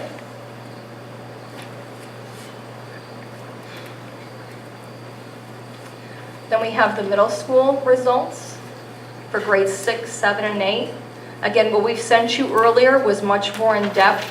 This is an abbreviated version of what we sent you. And then this is high school. Remember, the high school Smarter Balance is probably going to be replaced with the SAT beginning next year. Now we're switching from math to ELA. This is ELA at the elementary grade levels, 3, 4, and 5. And ELA at the middle school, 6, 7, and 8. ELA at the high school level, again, remembering that this is probably going to be replaced by the SAT next year. So those were our overall results. Now we're going to take a look at some of our subgroups. The biggest one that we want to look at, because as you'll see in the next presentation, in terms of accountability, the state is looking at all students, but also this high needs subgroup. I just told you that a high needs student is anybody who is special ed, English learner, or eligible for free and reduced lunch. Here's the percentage of students who met or exceeded the achievement level for the high needs subgroup. So we further broke that out for you for the smaller groups such as special education. I wanted to remind you that special ed represents 17% of our population in the district. English learners, again, just to remind you that they represent 14% of the population in Waterbury.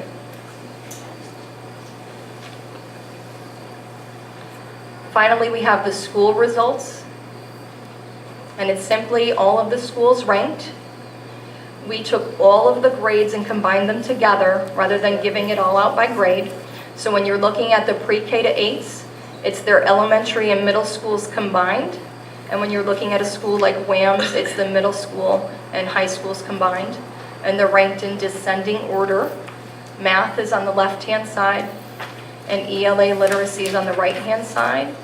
And the area that's highlighted is the district average. How do we look when we look at our DIRG peers?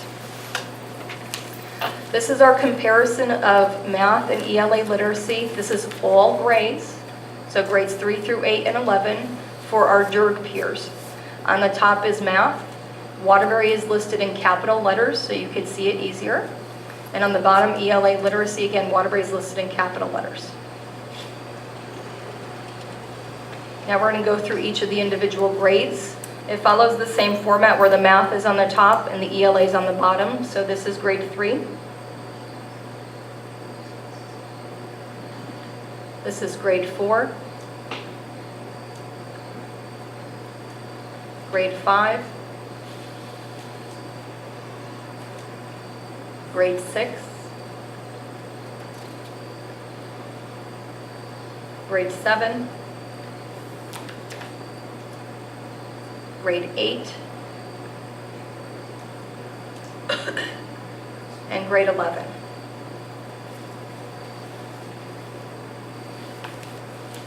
So that was a very abridged version of all those Smarter Balance results we sent to you. We're going to change gears now and look at the CMT CAPT, which was given to students in science only, because remember, Smarter Balance replaced the CMT CAPT in math and ELA. So Smarter Balance CMT CAPT Science was given in grades 5, 8, and 10. Remember, this has 5 levels of classification. Smarter Balance had 4. Now we're looking at CMT CAPT, which has the old 5 levels. Level 4 is goal, which is the target, and level 5 is above that. So we're looking at any students who are scoring in levels 4 and 5, meeting goal or above. These are the demographics of the students who tested with the CMT in grades 5 and 8. You see we tested almost 3,000 students on science. Again, just drawing your attention to the English learner subgroup, representing approximately 14% of the population, and the special ed subgroup representing 20% of the population. These are the CAP demographics. We tested approximately 1,300 students. Looking at the English learners, you see approximately 12% of the population, and the special ed students approximately 21% of the population. Moving on to the results. The top graph is the CMT results. It's science at all grades, which essentially means grades 5 and 8 combined. The bottom graph is the CAPT. That's only given at 10th grade, so it's only provided for 10th grade. And we further break out the science results at the elementary and middle school grades, so grade 5 and grade 8. Grade 5 is on the top, grade 8 is at the bottom. And then we have the same subgroup results for you. So we have high needs. On the top we have CMT, all grades, which is grades 5 and 8. And on the bottom we have the CAPT, which is just grade 10. And then we break out the high needs into that special ed subgroup. Again, CMT is on the top and CAPT is at the bottom. Just a reminder that on the special ed for CMT, they represent approximately 20% of the population, and for CAPT, approximately 21% of the population. The next slide is the English learners. Again, both special ed and English learners make up that high needs subgroup in addition to students who are eligible for free and reduced lunch. And in terms of CMT, the English learners represented 14% of the population, and in CAPT it was 12% of the population. When you add together the special ed and English learner students, that represents approximately 30% of the population. Now we're looking briefly again at the school results. It's simply the ranked list of the students who met goal or higher. Again, you'll see the district in the middle representing the average of all of the students.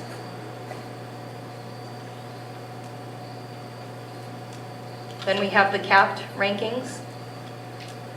Again, the district average is highlighted, representing the average of all students who tested on the CAPT science. How did we do compared to our DIRG peers? First, we have science in grade 5 on the top.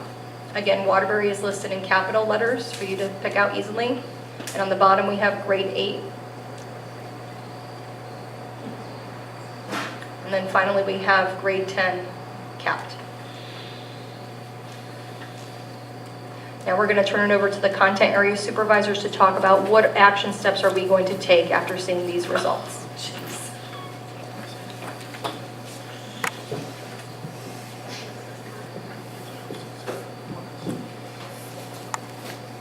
I have a poll in front of me. Do you mind if I move over? What now should basically say, what does it all mean? I mean, Tara does a great job. She crunches numbers. We can give Tara anything, and we can crunch numbers and come up with the results and so forth. But the whole point is, what are we going to do about it? You know, there's a lot of buzzwords in our profession right now. 21st century learning. Well, we're 15.5% done with the century. We should get on with it by now. So what we're going to do is go through kind of a context for a multifaceted way of how we're handling it, because all I know this, if I know anything, this is true. More testing isn't going to raise student achievement. It's always about effective instruction and the support systems which revolve around effective instruction. So here on the board is a conceptual framework, another buzzword per se, buzz term, college and career readiness. You'll see on the outside. I'm going to work from the outside to the inside. Well, college career readiness shouldn't be a buzzword. It should be measured in pragmatic context through curriculum, through our structures, through the way our teams interact, through teacher evaluation and the like. So college and career readiness shouldn't be a nebulous statement. It should be something that kids live and breathe and do every day, and not just be relegated to be tested on. Now, we believe in tests, but targeted tests. But we want to make sure that all the tests that we see at the state level, we want to make sure that we know exactly that that's translating to our Monday through Friday application, and making sure that kids are learning the principles of learning and the standards for which define expectations at each grade level. And we're not going to be surprised by any results, and I will guarantee that we will improve. Our plan is good. The Common Core State Standards, known nowadays as the Connecticut Core Standards, that define student learning. Our teaming standards, our teaming structures are going to be recursive. We have a feedback loop to support each other in our teaming elements. And so that when a teacher needs help, we're going to be there and give it. And ultimately, if you look at the center designation, content, teacher, and student, that's what we're going to be focusing on today, which is what content do we want students to learn? How do we support teachers, and how do we engage kids? We need all of those. If we do one without the other, it falls apart. All right, so Tara told you about claims. This is our relentless focus in terms of the content. The testing scores are noted through 3 claims, but in the reporting out element. But claim 1, reading. We've associated an essential question: how do we understand what we read from grades K through 12? All kids, grades K through 12, will answer this in recurring fashion throughout the course of their schooling. And as they grow and become more developmentally sophisticated in their thinking and understanding, that will come to light in terms of not only the standard level of expectation, but we won't be giving them all the answers, they'll be giving us the answers, and that's important. Claim 2 is writing. How do we write and present effectively? Might seem rote, but that's a pretty in-depth question, sophisticated question. Claim 3, speaking and listening. How do we speak effectively? How do we listen critically? And claim 4, research. What are effective and accurate methods of research? And here's the notion of this. Hopefully, and this is what we plan to do, and we're doing now, for instance, the unit on the research paper, dead. We're going to research every unit. We're going to research every grade level. We're going to make sure that our kids have the tools in order to research and not be told that it is a research time, but research is embedded in all that we do.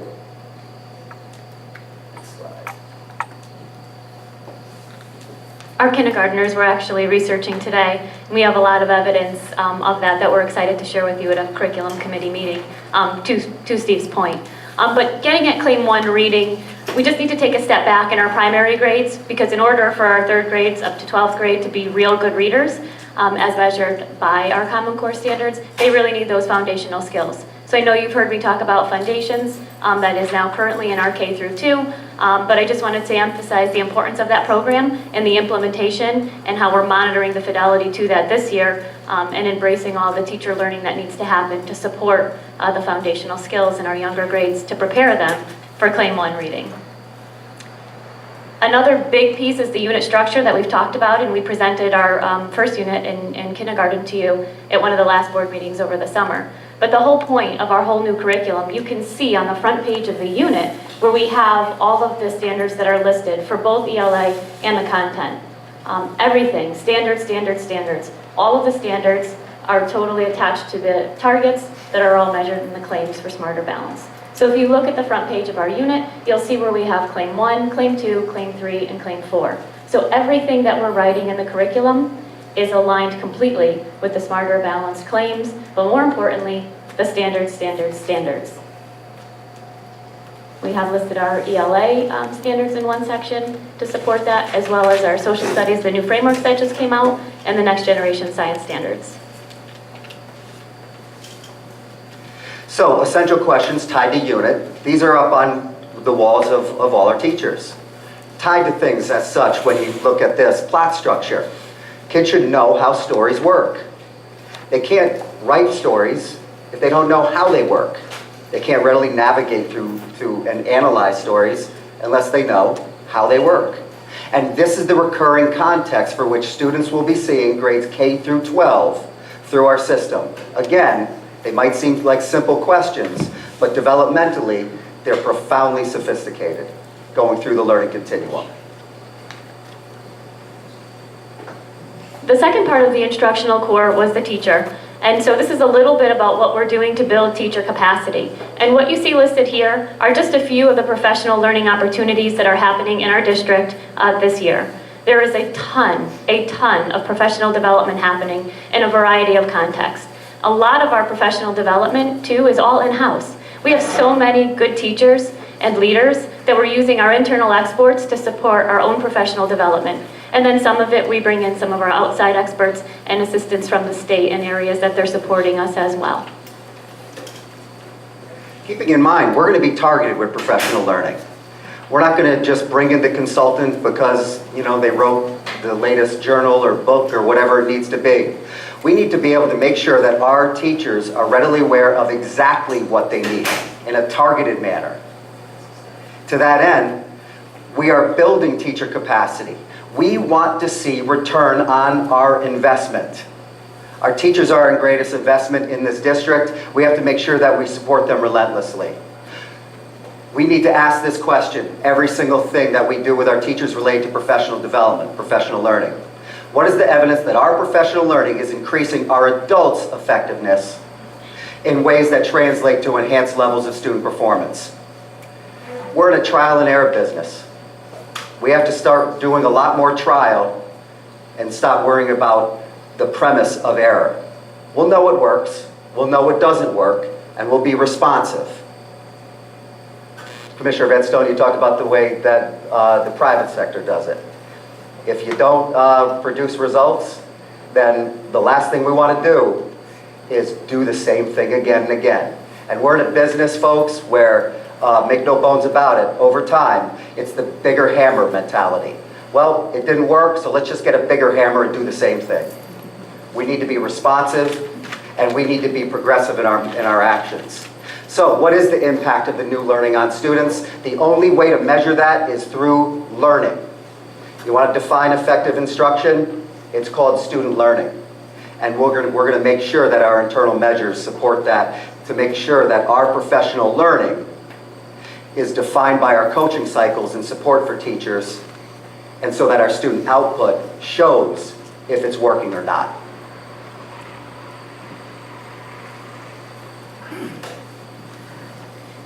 The third part of that instructional core is student engagement. And quite simply, relationships matter. Effort matters.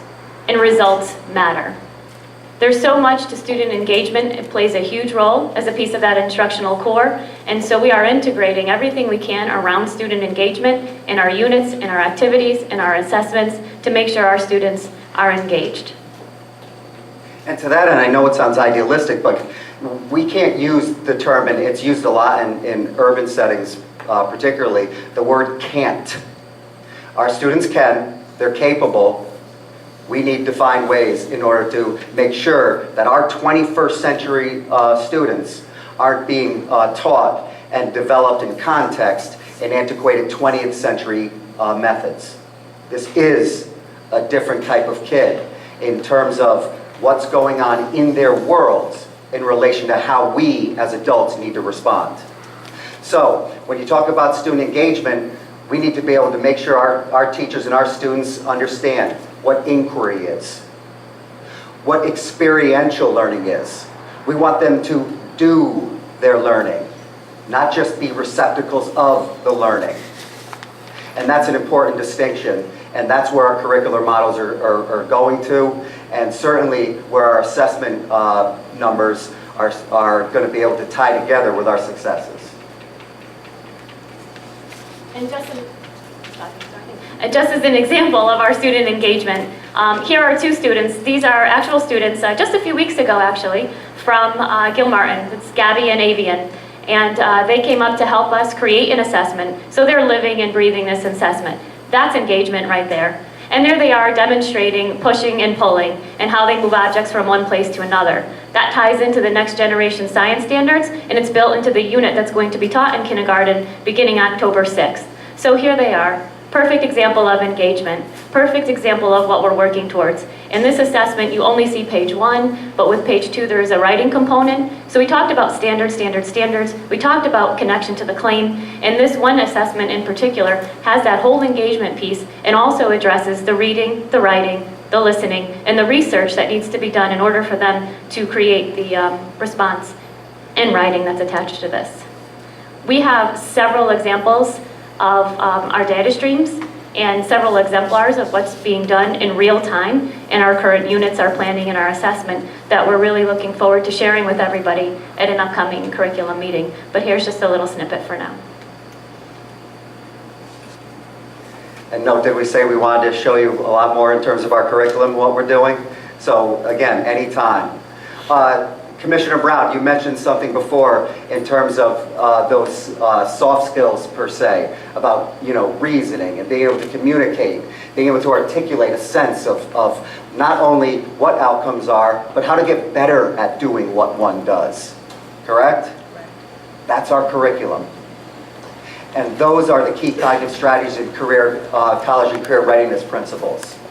We want to make sure that students not only know the content, but can use the content and know when not to use certain things. We also want to be able to make sure contextual skills and awareness are readily available in our construct, meaning this. We want to make sure that they know what it takes to succeed. We want them to be challenged. Challenge helps kids in terms of finding solutions. We're not throwing fish to the seals. We want them to engage us and for us to engage them and to come to these conclusions without being simply provided answers. That's the goal. That's where we're going with our curriculum. Those are our assessment structures, and it's tied to college and career readiness principles.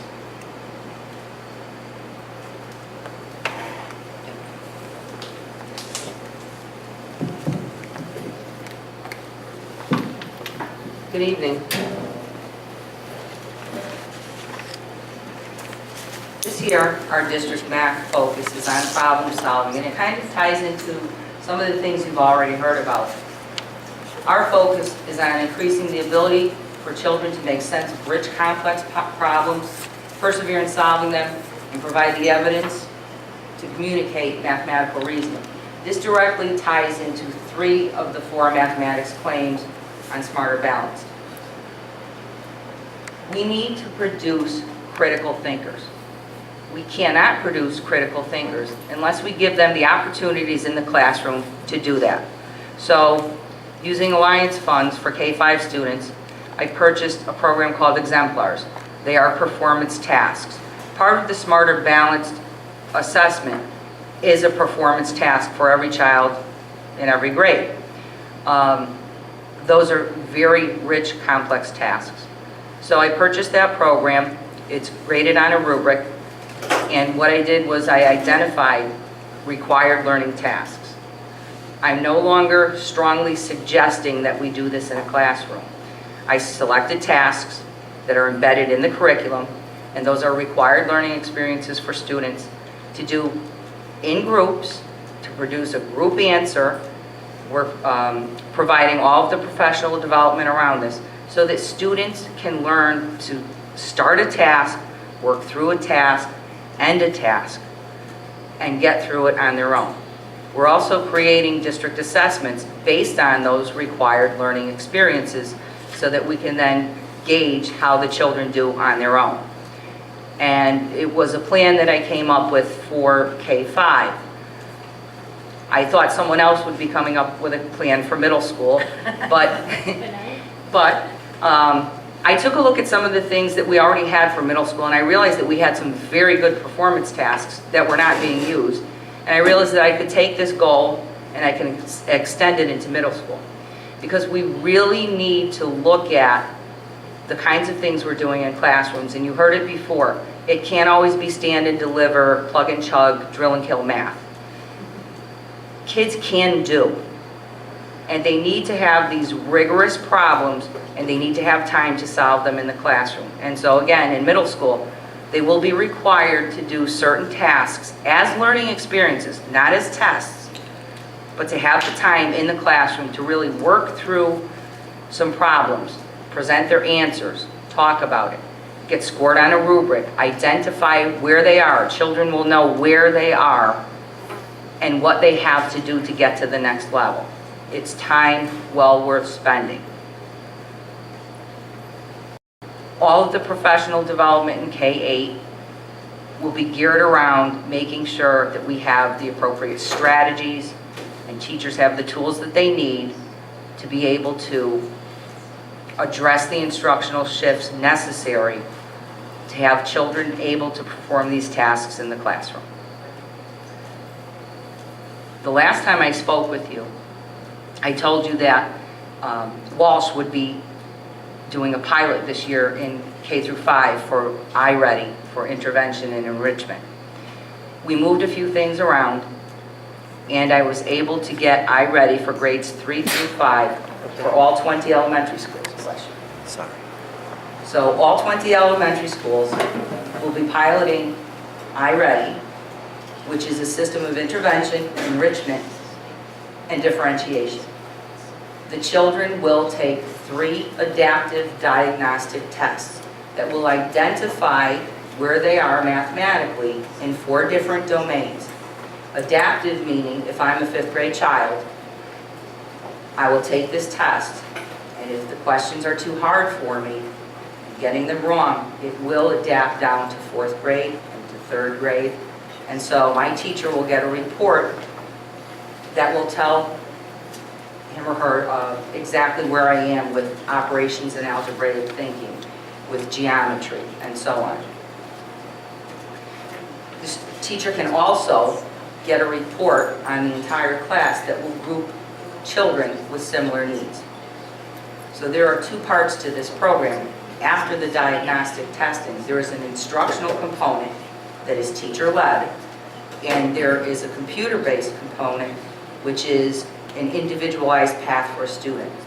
And so if Janet, Darren, and Tara have the same instructional needs, the student profile report will tell the teacher that these 3 children have the same needs, and here's 4 lessons that you can do with them when you pull them for small group instruction.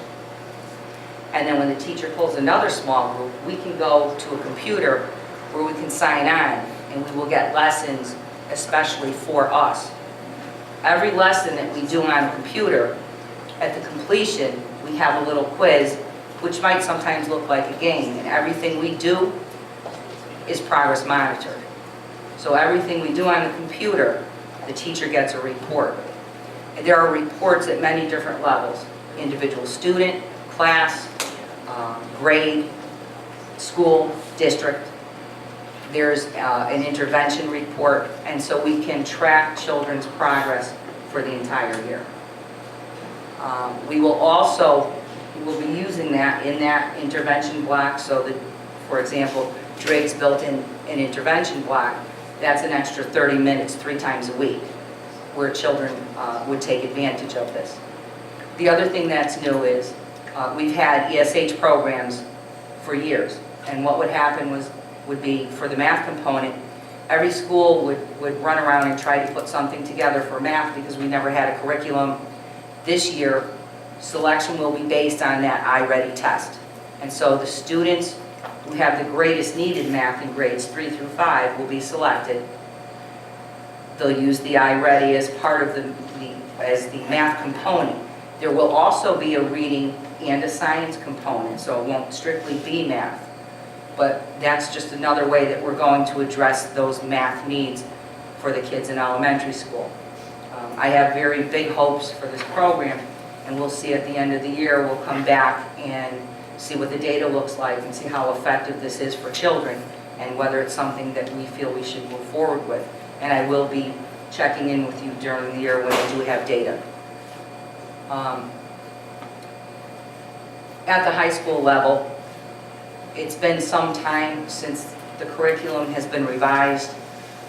There has been a little bit of work done, but, you know, and then it stopped. This year, we are going to implement the Algebra 2 and the geometry curriculum the state put out. It was supposed to be ready in June. We got it in August. We did have 12 teachers attend training this summer. 6 of them came in and worked with me in August. We went through the first units. We created a scope and sequence for the first year implementation. We know we cannot implement all 8 units, but we did work out a timeline for on-level courses and honors courses. We're putting together work groups. We're going through every investigation, every activity, trying to figure out, you know, what the barriers are, what materials we need. I don't feel that we can wait. We need a new curriculum, so we're going to move forward with this. And this year, we're going to give an algebra screener to every 7th grade student. We really need to take a good look at Algebra 1. I think when we hear Algebra 1, we think it's the same Algebra 1 we learned in high school, and it's not. I taught algebra 5 years ago. With the new standards, what's happened is they took some of the content from Algebra 2, it's now in Algebra 1. And they took a considerable amount of content from Algebra 1, it's now in 8th grade math. So what happens is when we have these 8th grade students take Algebra 1 and they have not been on an accelerated path, they're skipping a whole year of math and they're missing months worth of topics like linear function, slope of a line, linear systems. They go into Algebra 1 and it's just a quick review. And so this year I'd like to take a look at starting an accelerated 6th grade and an accelerated 7th grade curriculum so that we can put kids on a path to taking algebra in 8th grade so that they do not miss 8th grade content. We can push some 8th grade content into 7th, some 7th grade content into 6th, but we really can't have kids skip that 8th grade content. It'll take a little while, but you know, right now it's not about having a lot of kids take Algebra 1 in 8th grade. It's about having kids take Algebra 1 and successfully completing it. And I think that when we look at the progressions, we really need to have an accelerated program for those kids. The other thing I'd like to point out is those children who are taking Algebra 1 in 8th grade, they're missing all of that content, and then they're sitting down and they're taking that Smarter Balance test. And that does affect test scores. The Smarter Balance test assumes that kids have had all of that instruction. And our 8th grade kids, they just haven't had all of that Common Core yet. Those kids are in 3rd grade this year. So I really want to take a close look at who's taking algebra in 8th grade, because I think that a lot of kids might benefit by taking the 8th grade content right now until we build that program.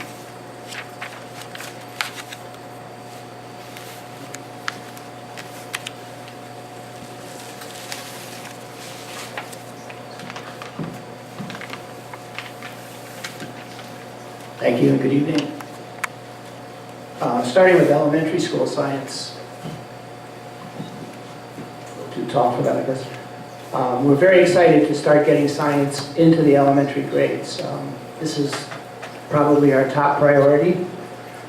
What we will be doing in the near future is identifying key science people from each elementary school and establishing a science council. And the purpose of this is to have a mechanism for communication when new things come out, to disseminate it and to bring back to their schools. We are beginning to, at the kindergarten level, through the large effort by Dina Mora as well, in particular, to introduce their ELA units, but they're really science, they're ELA units disguised, they're science units disguised as ELA units. There's a lot of science reading and there's a lot of very basic hands-on science involved, even though it is an ELA curriculum. This year, our goal is to write at least one science-based ELA unit for grades 1 through 5. So we'll be moving up through the grades and building upon that. If we can get 2 done, that would be wonderful, but they are lengthy and challenging to construct. The grade 5 CMT, that will remain in effect through the year 2018, as will the grade 8, as will the CAPT. So while this shift to the NGSS is going on, we really need to focus more, I would have to say, on reviewing for the CMT, for making sure the skills for the CMT are covered, that there is strategies, review sheets that are shared among the schools. A greater priority has to be placed on all 3 of them, particularly as you saw the CAPT. The grade 5 and 8 CMT scores did not drop as much, but they're not satisfactory, and we need to raise them to the level they were before and above where they were before over the next 3 years. We mentioned the extended school hours program. The Connecticut Invention Convention has volunteered to come in and instruct all the teachers that are participating in the EA extended school hour program in the Invention Convention curriculum. So we expect to have 2 45-minute sessions per week for the duration, where they go through a system of finding out what inventors do.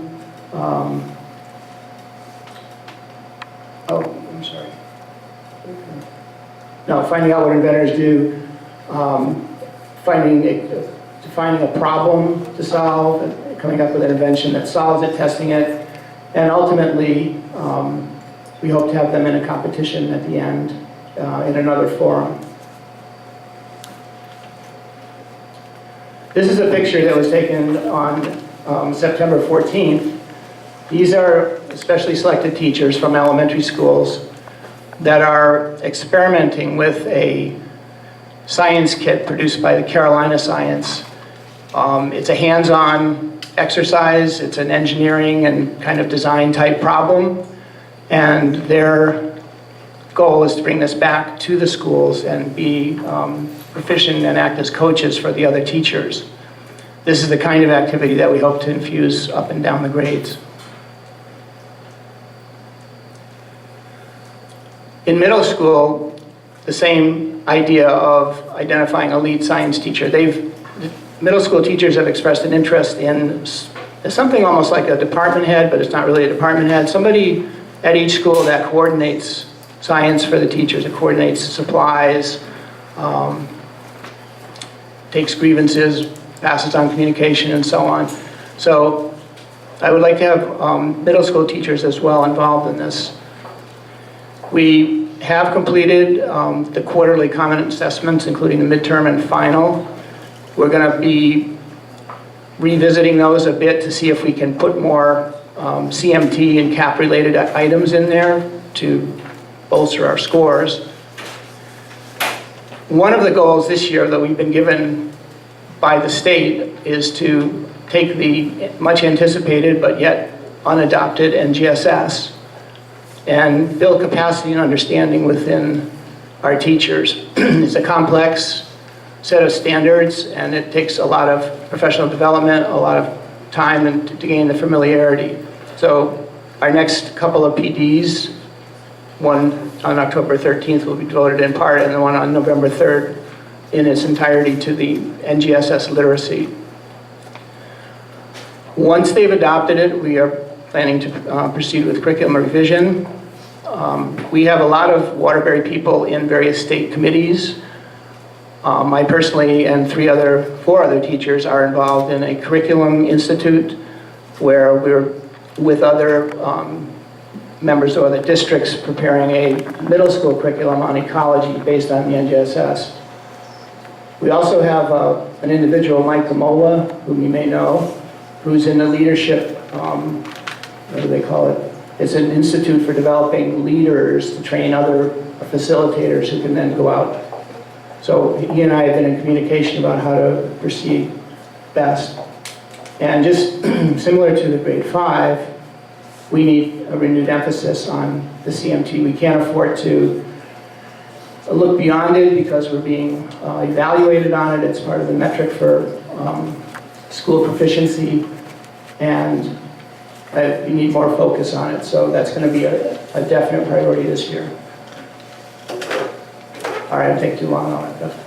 I'm going to skip the first one. It's a little bit off the track. But the other ones, again, completing common assessments, building in capacity and understanding for NGSS, promoting literacy, and initiating curriculum based on the NGSS, similar to middle school, and particularly the grade 10 cap, and you saw the scores. We definitely need a huge rededication to doing better on that test, where we were before and above where we were before. Thank you.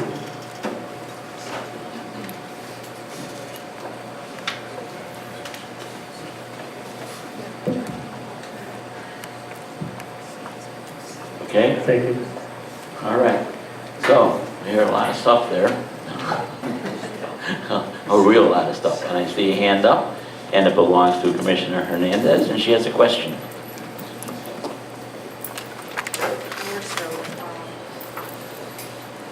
I'm not really surprised at the numbers. Over the course of the summer, I worked at a summer program where we had students from almost every school in the city of Waterbury. I was responsible for pre-K through first grade, and I was shocked to see that a lot of our kids didn't know their alphabet, wrote their name backwards, couldn't count to 100. It was really saddening to see. I was floored, really. I really was. And I know, Tara, you read the background about the test. We should be doing better. Our kids should be doing better. This young man said that our kids can learn. And you kept reminding us about the percentage of special ed, about the percentage of ELA students. That should not matter. Our children can learn because in 8 weeks, and I had high school students with me teaching pre-K through first grade. And by the time those kids left out of that classroom, one could write his name right. They learned how to count to 100. They learned their ABCs. They figured out sight words because they got taught it every day. And that's 6 weeks. These kids are in school 180 days. I don't get it. Yes, there's behavioral issues, there's family issues. Yes, there is. But we're being told on this board that we are hiring the best of the best when it comes to hiring teachers. I personally would like to see the best of the best teaching our kids basic things that they need to know. iReady seems like a very good program because math was one of the things that these kids had the hardest trouble with. And I'm hoping that now that it's in every school, or 20 of the schools, that helps a little bit. But I would like to see better numbers. Better numbers. Yes, 20% of our kids are special ed. yes, 21% of our kids are ELA, but there are kids and they can be taught. So let's teach them. It's time to show what we're paying good teachers to do, what we're spending all this money on, these new smarter balance boards and all this other stuff. Come on. Come on, it's time to show where the dividends, we need to see it. So yes, I was very, very hurt and very upset over the course of this summer. And it wasn't just because it was WOW area, Wash School, Reed School. It was Sprague, Tinker. It was every school in the city of Waterbury. So it's time, it's time, it's time. It really is. I would like to see much better numbers than this. We're almost at the bottom of the list for against every other school in the district. We're either 5th or 6th or last.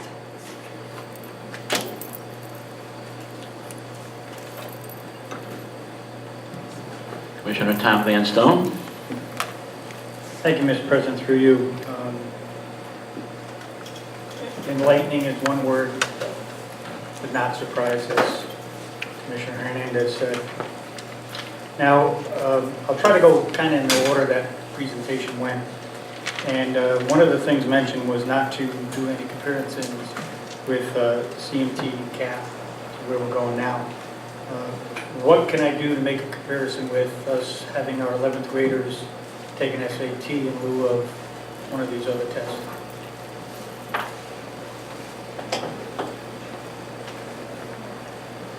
Well, I think the comparison could be from previous SAT scores.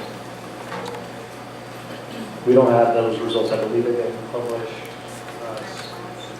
last year. So I think the new results will be published soon, but SAT scores can be compared to one another year by year. Okay, well, the past test, whether I agree with them or not, we're built at least a little bit to adjust to Connecticut. SATs are not. So how are we going to fit our students into that? There is a slight test change as well with the SAT, and so it's one of those things. And it's similar to what I think John Reed's experiencing in science, where the test is CMT, but we're transitioning to next generation science standards. It's very similar to what ELA and math was experiencing for the last 3 to 4 years, where now we do have that baseline, and now we can start that valid comparison from year to year. And while John is working with the teachers and administrators and transitioning to NGSS, there is that gap because we will still be measured on CMT and CAP. And I don't know, Steve, if you want to jump in about that as well. Commissioner, the test, the SAT, and you could be very well be aware, is changing. And so the students who take the fall iteration will be taking what has already existed. Starting in the spring of this year, the SAT actually is going to mirror the Smarter Balance assessments so that we can see trending moving along the learning continuum based on how students are performing on SBAC, the SBAC assessments. What about colleges that still require things like ACT? Is that going to go away? Is No. SAT going to, so... Too much money in that. Probably. So will this SAT prep that we're going to have to do for this help them if they're required to take that for a college they want The to go? most important thing is, as I alluded to when I spoke, was we have to make sure that SAT principles of learning are associated with all that we do. Not because it's the test, but because it's quality learning. And so if we want to improve SAT scores, we need to improve curriculum. If we want to improve SAT scores, we need to improve teaching. And we have great teachers in this district. But last time I checked, I've never been around an individual in this profession who's a finished product. And so we're perpetually getting better. And so when this changes, such as the SAT, and there are real shifts going on right now in our field. associated with math, as Jan noted, NGSS and the like. We need to respond to those. And our students need to be able to adhere to those learning principles. So an SAT course, great. But it needs to be done every day, Monday through Friday, in all things they do. Thank you. My first math question. We saw last year, although in agreement with Commissioner Hernandez, the numbers are still quite low. We saw one of our best in math was grade 3. Well, we saw this year our best in math was grade 4. What's going on with those kids in that grade level? You know, I really wondered about that myself, and then when I looked at middle school, I said, well, why did 7th grade do better than the other grades? And then I looked at the test calendar. Grade 4 and grade 7 tested in May. Grade 3 tested in March. There was almost a 7-week difference in the test window. That may have accounted for it. They were the youngest students. And in March, they haven't, you know, they've missed almost a difference of 7 weeks of instruction. I think that may have accounted for it. I was a little surprised that 4th grade did better than 3rd. And that may account for it. Thanks. I'm hearing a lot about going to good instruction. Testing is there. We have to deal with it, but it starts with good instruction. Especially with that, and the guidelines we have to abide by, especially at Walsh and Crosby. Are you having difficulties implementing all these ideas? I can pass it on. If you want to jump, Steve, you jumped up pretty quick for that. Actually, when they were speaking, I don't think there's a supervisor up here over the last year who hasn't come to me on a weekly basis, who hasn't gotten some sort of level of, I wouldn't say pushback, but concern, or and sometimes it could be, a lot of times it comes down to fear of change. It really does. I think Jan, I knew she would be nodding. They constantly are responding to principals, the administrators in the schools, the teachers who are, I think, are very willing to change, but we were so ingrained into a programmatic structure, into a CMT-like environment, where we would know the skill exactly that we need to work on, and we would drill that skill right in, regardless of what the curriculum said we should be doing that week. We were drill and kill. Our ESH programs were massively different across the district. Some schools submitting 10 kids for the after-school program, some doing 30, some doing math, some doing ELA, some just doing enrichment the whole time, some doing homework help. We're shoring a lot of that up, and I think I really do believe that the teachers are putting, you have to remember, we also had goals aligned from directors to administrators to teachers for the first time in these areas, and we continue to do that, elementary, middle, and now high. So there is pushback constantly, and it's in pockets. We know where they are, and I do have to give a lot of a shout out to the supervisors for constantly putting forth their best foot, because it's what's best for the kids, and they know that. And sometimes it's a hard message to deliver, and it's a hard line to tell. It really is. It's not easy to walk into a data team with several teachers who may not understand why we're shifting, but they consistently win them over and teach them. They are the teachers of the administrators, and many times of the teachers, and without the support of the directors as well, who usually are the first call to say, hey, can you come with me to this meeting, or what are you seeing over here? It really is a team approach, but there is a healthy level of pushback, but I can't think of one instance where they haven't gone in and they haven't made progress with that team or that individual teacher. I appreciate that, but maybe I need to clarify. I'm glad you told us that, because that's a good thing, because you're dealing with whatever it is you have to deal with. My question more, especially with Walsh and Crosby, was, are you allowed to have the freedom to implement our Waterbury thinking without the state getting in the way? I think that's a really good question. What we saw last year, specifically at Walsh, I think what happened was I would call it initiative overload. So you have all these things written into the plan, specifically in the state plan, and the money we're receiving to implement that plan at times did clash with what we were trying to achieve in Waterbury as a district. And I'll be blunt, I think what the district was trying to do and what the state was, I think pushing on, sometimes Walsh was, I think the district was more advanced in certain places. And so, but I do believe this year, between working with Paul White, working with the supervisors, with the administrators, they really have gotten such a better handle this year on what to say no to, what to focus on, and they are all in with what we're doing here in Waterbury, and at the same time managing what is happening that is specifically unique to those schools that is needed, and that's more about Walsh. And Steve, I know you're at Crosby much more often. I don't know if you want to jump in, or if Kevin or Paul behind me want to take that on. The question if the state is in a way with this year. No, it's just that. In response to your question, we do implement Waterbury's curriculum. For example, with Walsh, what we did was we had content specialties, so the teacher was teaching vertically as opposed to subjects. With Crosby, again, we're still implementing the curriculum, and we're just trying to do a different implementation in terms of increasing student engagement to get the results. Does that?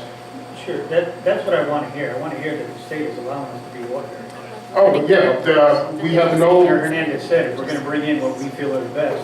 Right, there's I don't no... want Hartford telling us what to do. No, there's no prescriptive curriculum. Everything we do is Waterbury curriculum or implementation. We're trying new implementation methods to meet our current population and have them achieve in different ways and improve their achievement by changing how we've implemented, because we haven't seen the results before, as Steve alluded to, doing the same thing over and over. So what we're trying to do is different implementation of the same standards that every school has to implement. Okay. I'm going to cut some of my questions short here, and I'm probably going to send you an email with a few more. I'll share them with the other commissioners when I send them out. But I do have a couple I do need to ask. With CI ready, grades 3 to 5. You know, for math, I love hearing intervention. Okay, and do we have the right and enough people, like coaches, available to you in order to make this work correctly? At this point, it's not tier 3, it's tier 2, so it's being done in the classrooms tier 2. The thing is, the research says for computer time, the ideal amount of time is 45 minutes a week. So we think that we will be able to get those students the 45 minutes a week on the computer. My understanding is we will be getting some math tutors, but that's based on, I think Dina's running some evaluations to see we're looking at some numbers. I guess we won't need as many reading tutors, so we'll be able to get some math tutors, and we'll have to look at how we can shift people around. So it looks like we'll be getting some more support in that way. Thank you. And I did forget to mention, this can also do something for kids who are the high flyers. So kids who are achieving at higher levels can get instruction that's, let's say, in 6th grade or 7th grade as well. I'm actually going to sum up a couple together.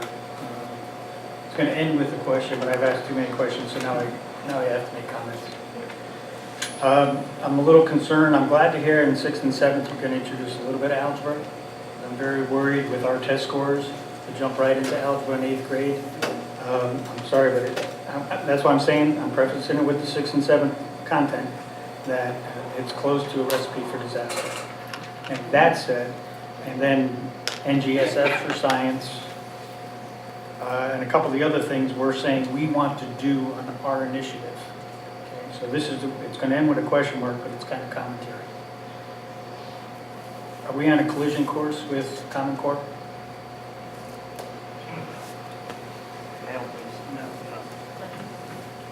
You're jumping up on me, right? No.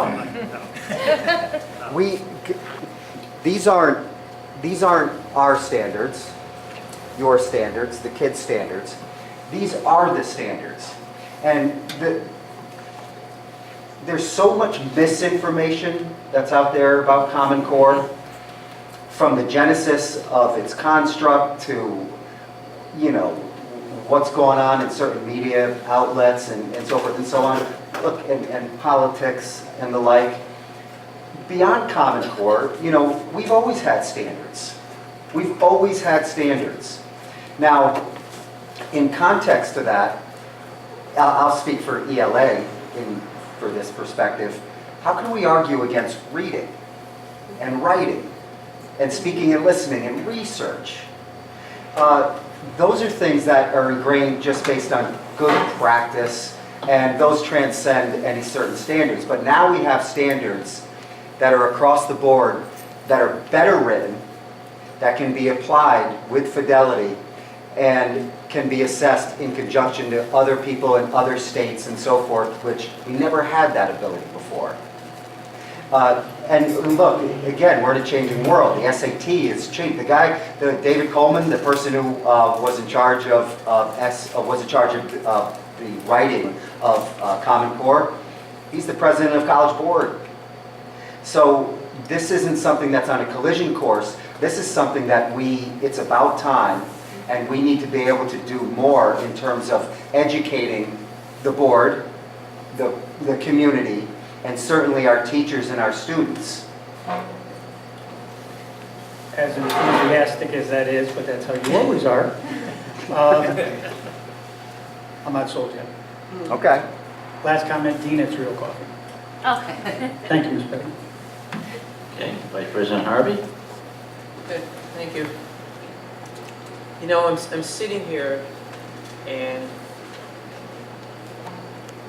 thinking about the parents that are watching us tonight, and they have students or their kids are in our schools, and they notice that their child may not be reading up to par, may not have critical thinking when doing the math. And you know, I'm sitting here and I'm thinking and I'm saying, well, how do we break this down for them? Their child is having a problem. How do they take all this that we talked about tonight and help their child? What does a parent do when they notice that their child is not reading up to par, not writing? You know they should be writing, but they're not writing the way they should be, or speaking or reading the way they should be. I don't have any kids in the school system, but I have friends who have kids. I'm an auntie.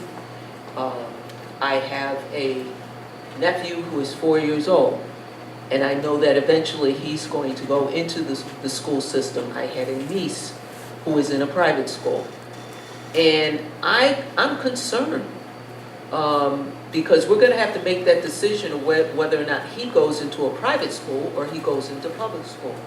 So I'm looking at the parent who is out there and their child is having problems in school, not behavioral problems. Their child is easy, can learn. And what we tell that parent, what does a parent do? They approach their teacher and they know that there's problems in math. What does that teacher say to the parent? Do they devise a program for that child? Do they help the parent so that they can help their child? What exactly do we do at this point? And I throw that question out to anyone.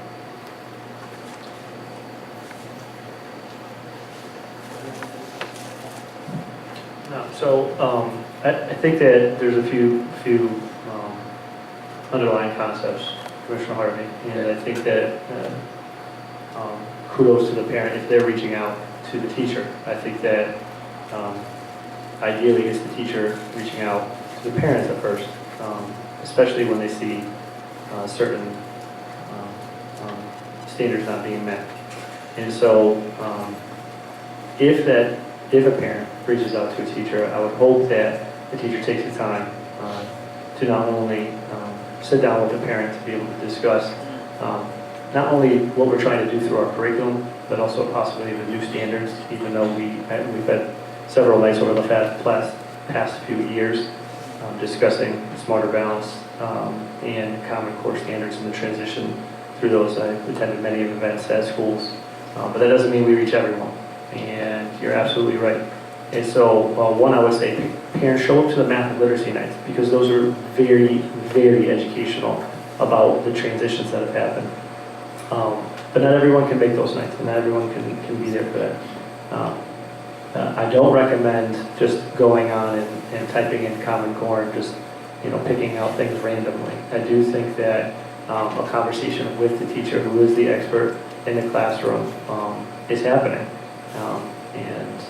And if that's not happening, I would expect that if that parent does not get the answers that they feel are necessary, then the conversation would occur with either the literacy or the math coach at that school or the principal. But I believe many of our teachers are willing. They would love parental and I would say to any parent listening, please reach out to the teacher at any point, even if it's early, because as Commissioner Hernandez said, some of those things actually might be developmental, the way they're writing. My daughter's in kindergarten, she writes certain letters backwards and things, and that's okay, but it's not okay at a certain grade. And it's not okay to do it past a certain pre-K, yes, kindergarten certainly, but not first grade, okay? And then some letters, first grade, we still, the B's, the D's, the P's, still trouble students, but reach out to the teacher, and if that's not satisfactory, reach out to the principal. But I can guarantee our teachers will respond. That's good to hear.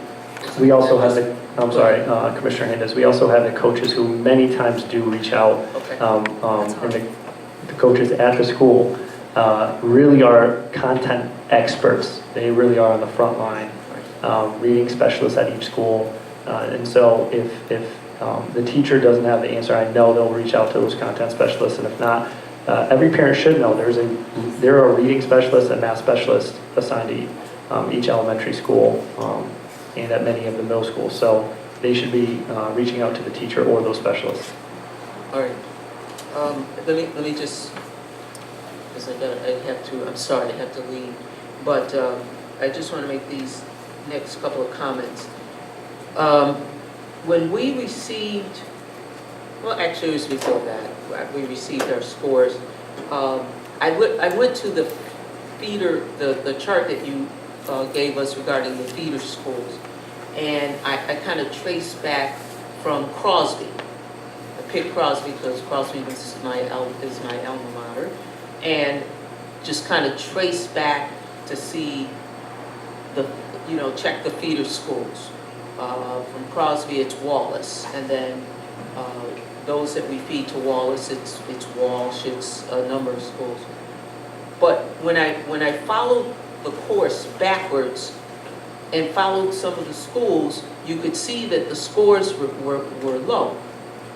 So by the time the kids reach Crosby, they're like behind the 8 ball because they have a lot of work to do. So I'm just wondering if we look at that, because I truly believe, like with Walsh School, if we catch it early, we might be able to help them before they get to Crosby, before they get to Wallace.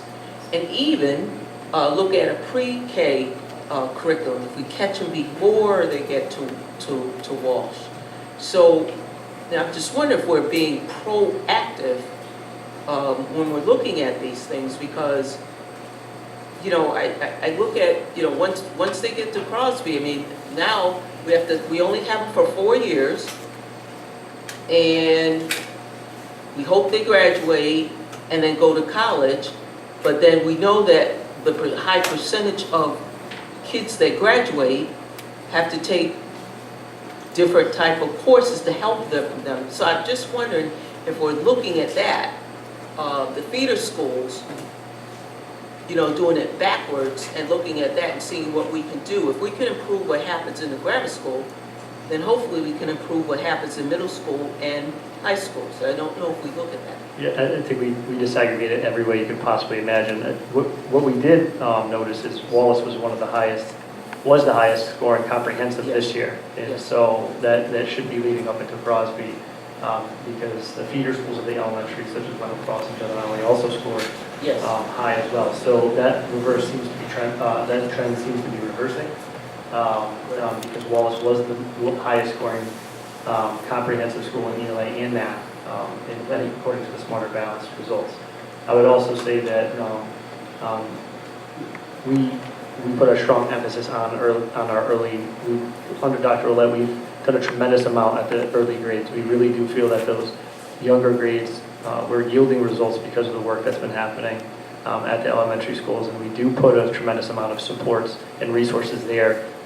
We are starting to transition also into ensuring that we're using data to provide the right supports so that not everybody receives everything equally. So not every school requires the same amount of support. We are looking at what schools, according to the data, really shows that that school X just may need an additional tutor based on the results rather than everybody getting 2. This school may need 3, this school may need actually 4, and that school may need 1. Or this school right here might not need a tutor according to the data. And so we are also transitioning from, I think, a system of just equal and to more of one that's equity. And that's another way that we're looking at the data and allocating resources.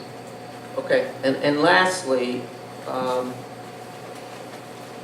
and I think here, not that I'm not commending you, but we have to commend the fact that we're going out into the community and asking for their help. I think we need to continue to do that because, we have kids, and I know it's my church, and we have, churches around the area who are interested in helping the school system and partnering with them. But it's difficult when you see your children get up in front of the church to read something and they're not reading where they should be reading. So I think we should continue to look into the community and to see who we can partner with, with after-school programs, reading programs, etc., so that we can help our kids do better. So I applaud you for doing that, Darren, and I know we have a meeting coming up shortly. Monday night at Mount Olive. Yes, at Mount Olive at 6 o'clock on Monday the 28th. So I applaud you, and I'll see you on Monday. Thank you. Commissioner Jason Van Stone, then Commissioner Sweeney. Thank you, Mr. President, through you. A few years ago now, when we first brought Dr. Ouellette on to begin reform in this district, I think the board at that time, as it was constructed, understood this would be a lengthy process. This district needed a lot of help to make a lot of improvements. And through the blueprint of change, the idea of a new kind of command structure, a new central office, a new set of ILDs, we were told that results will follow. The state has messed with us, changing the yardstick. It's an uphill fight the whole way. But I think now, between Dr. Ouellette and the people I see in front of me, our ILDs behind you, Mr. White, I think we have the team. And I'm impressed with each of you. And I think we are primed to do great things here in this district. Which leads me to ask a very unfair question, but it's the one I hear every day. When do we see the results we want? Well, I guess you define what you want, but if you're using one measure, and Smarter Balance is the only measure, well, next year you should see improved results in the Smarter Balance. If you're looking at the holistic scores, like a 50% drop in expulsions last year, 10% drop in suspensions last year.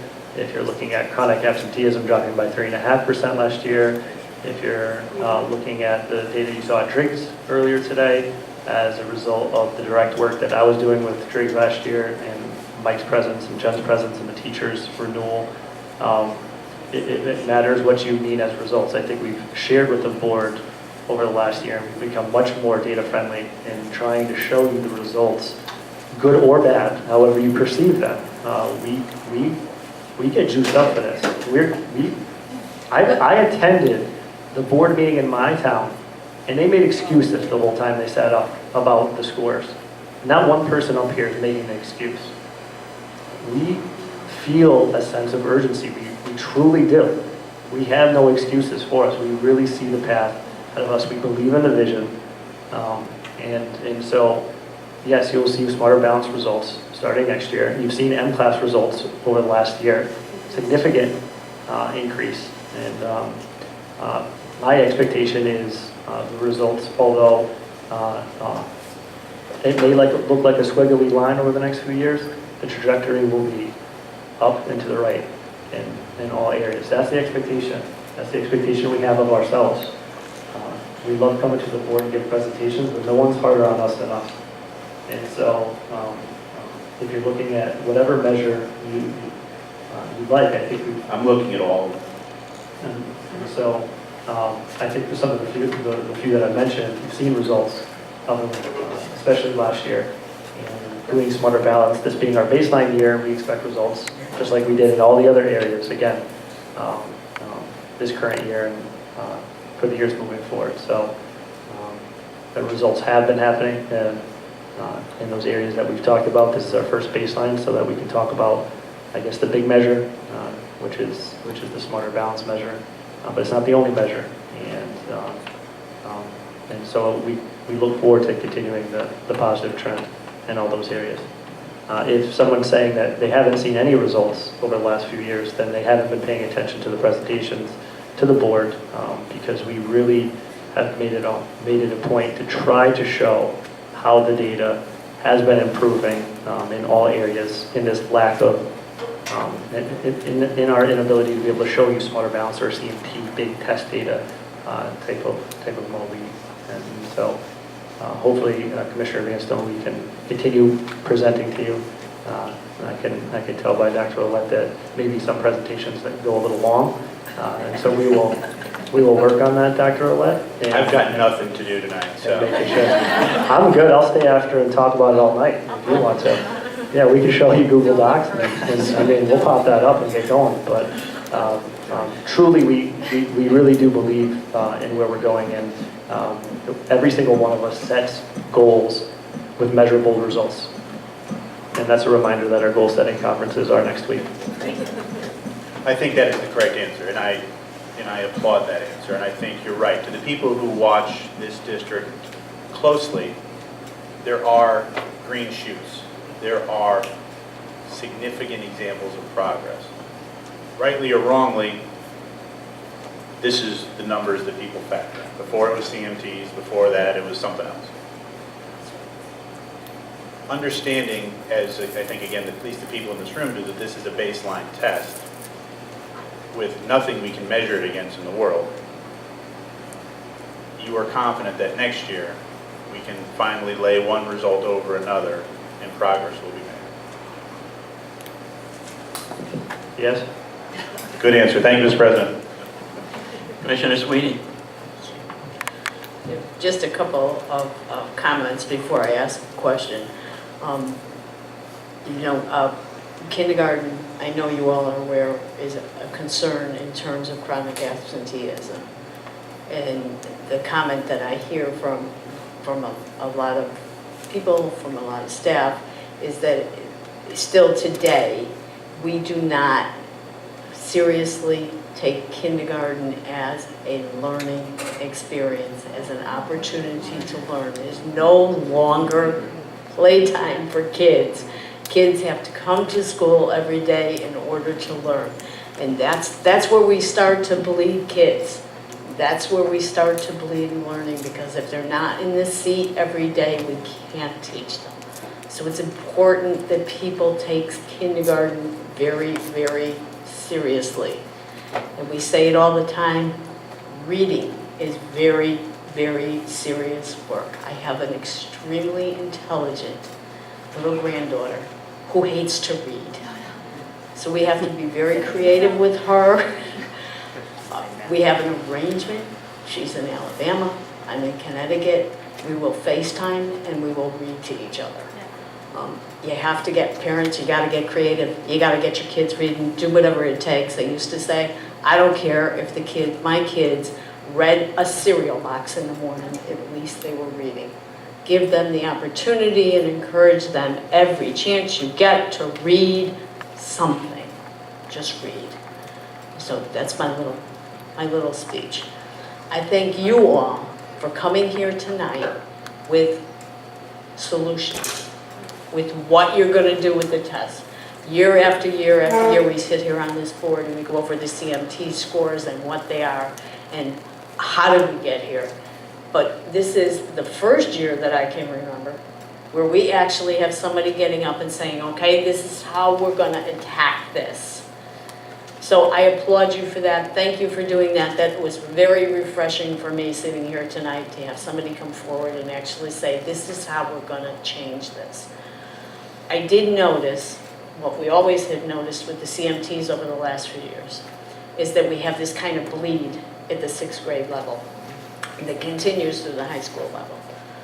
But what concerned me tonight was that in math, that bleed started at 5th grade.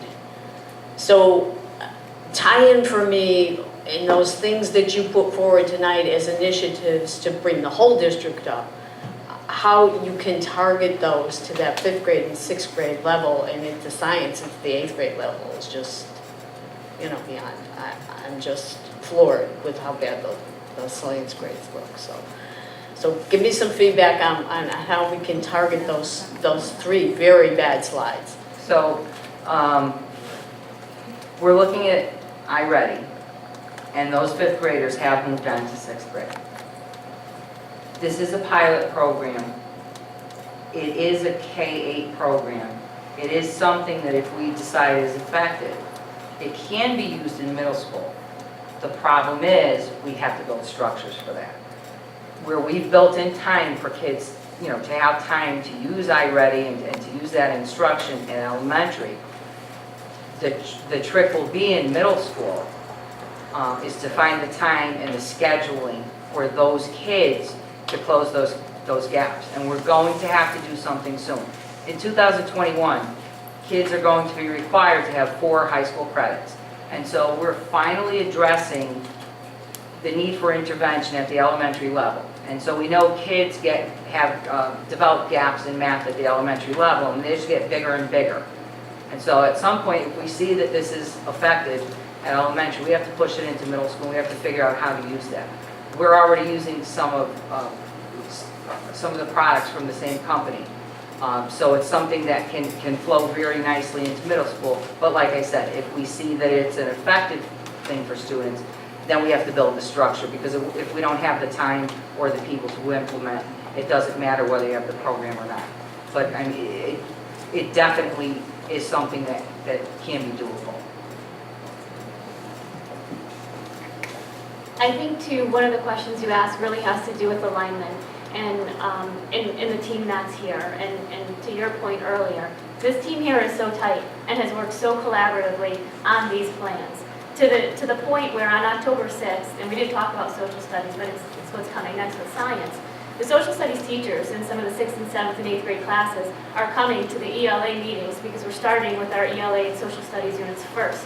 So they're coming, and we're mapping out, well, what does a 5th grade student need to know for social studies and in U.S. history? And how does that connect to what's going on in 6th grade, 7th grade, and 8th grade? And we're working on those essential questions, starting with the end in mind and heading backwards. So there's going to be a consistent thread of alignment going from kindergarten straight up through 12th grade, that continuum that will bridge our elementaries to our secondary schools. Following that, it's going to be the same thing in science.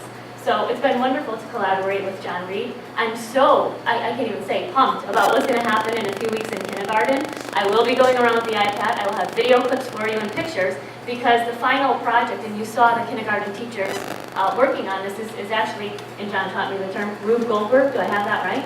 So their final assessment, they're engineering all of these swings and slides to exemplify force and motion, as is in the next generation science standards. So the science teachers will be coming down and doing the same thing with social studies from the middle schools, helping us map down to elementary, so that the left always knows what the right is doing, and that everything scaffolds and continues to build in complexity in a true K through 12 model, fully aligned.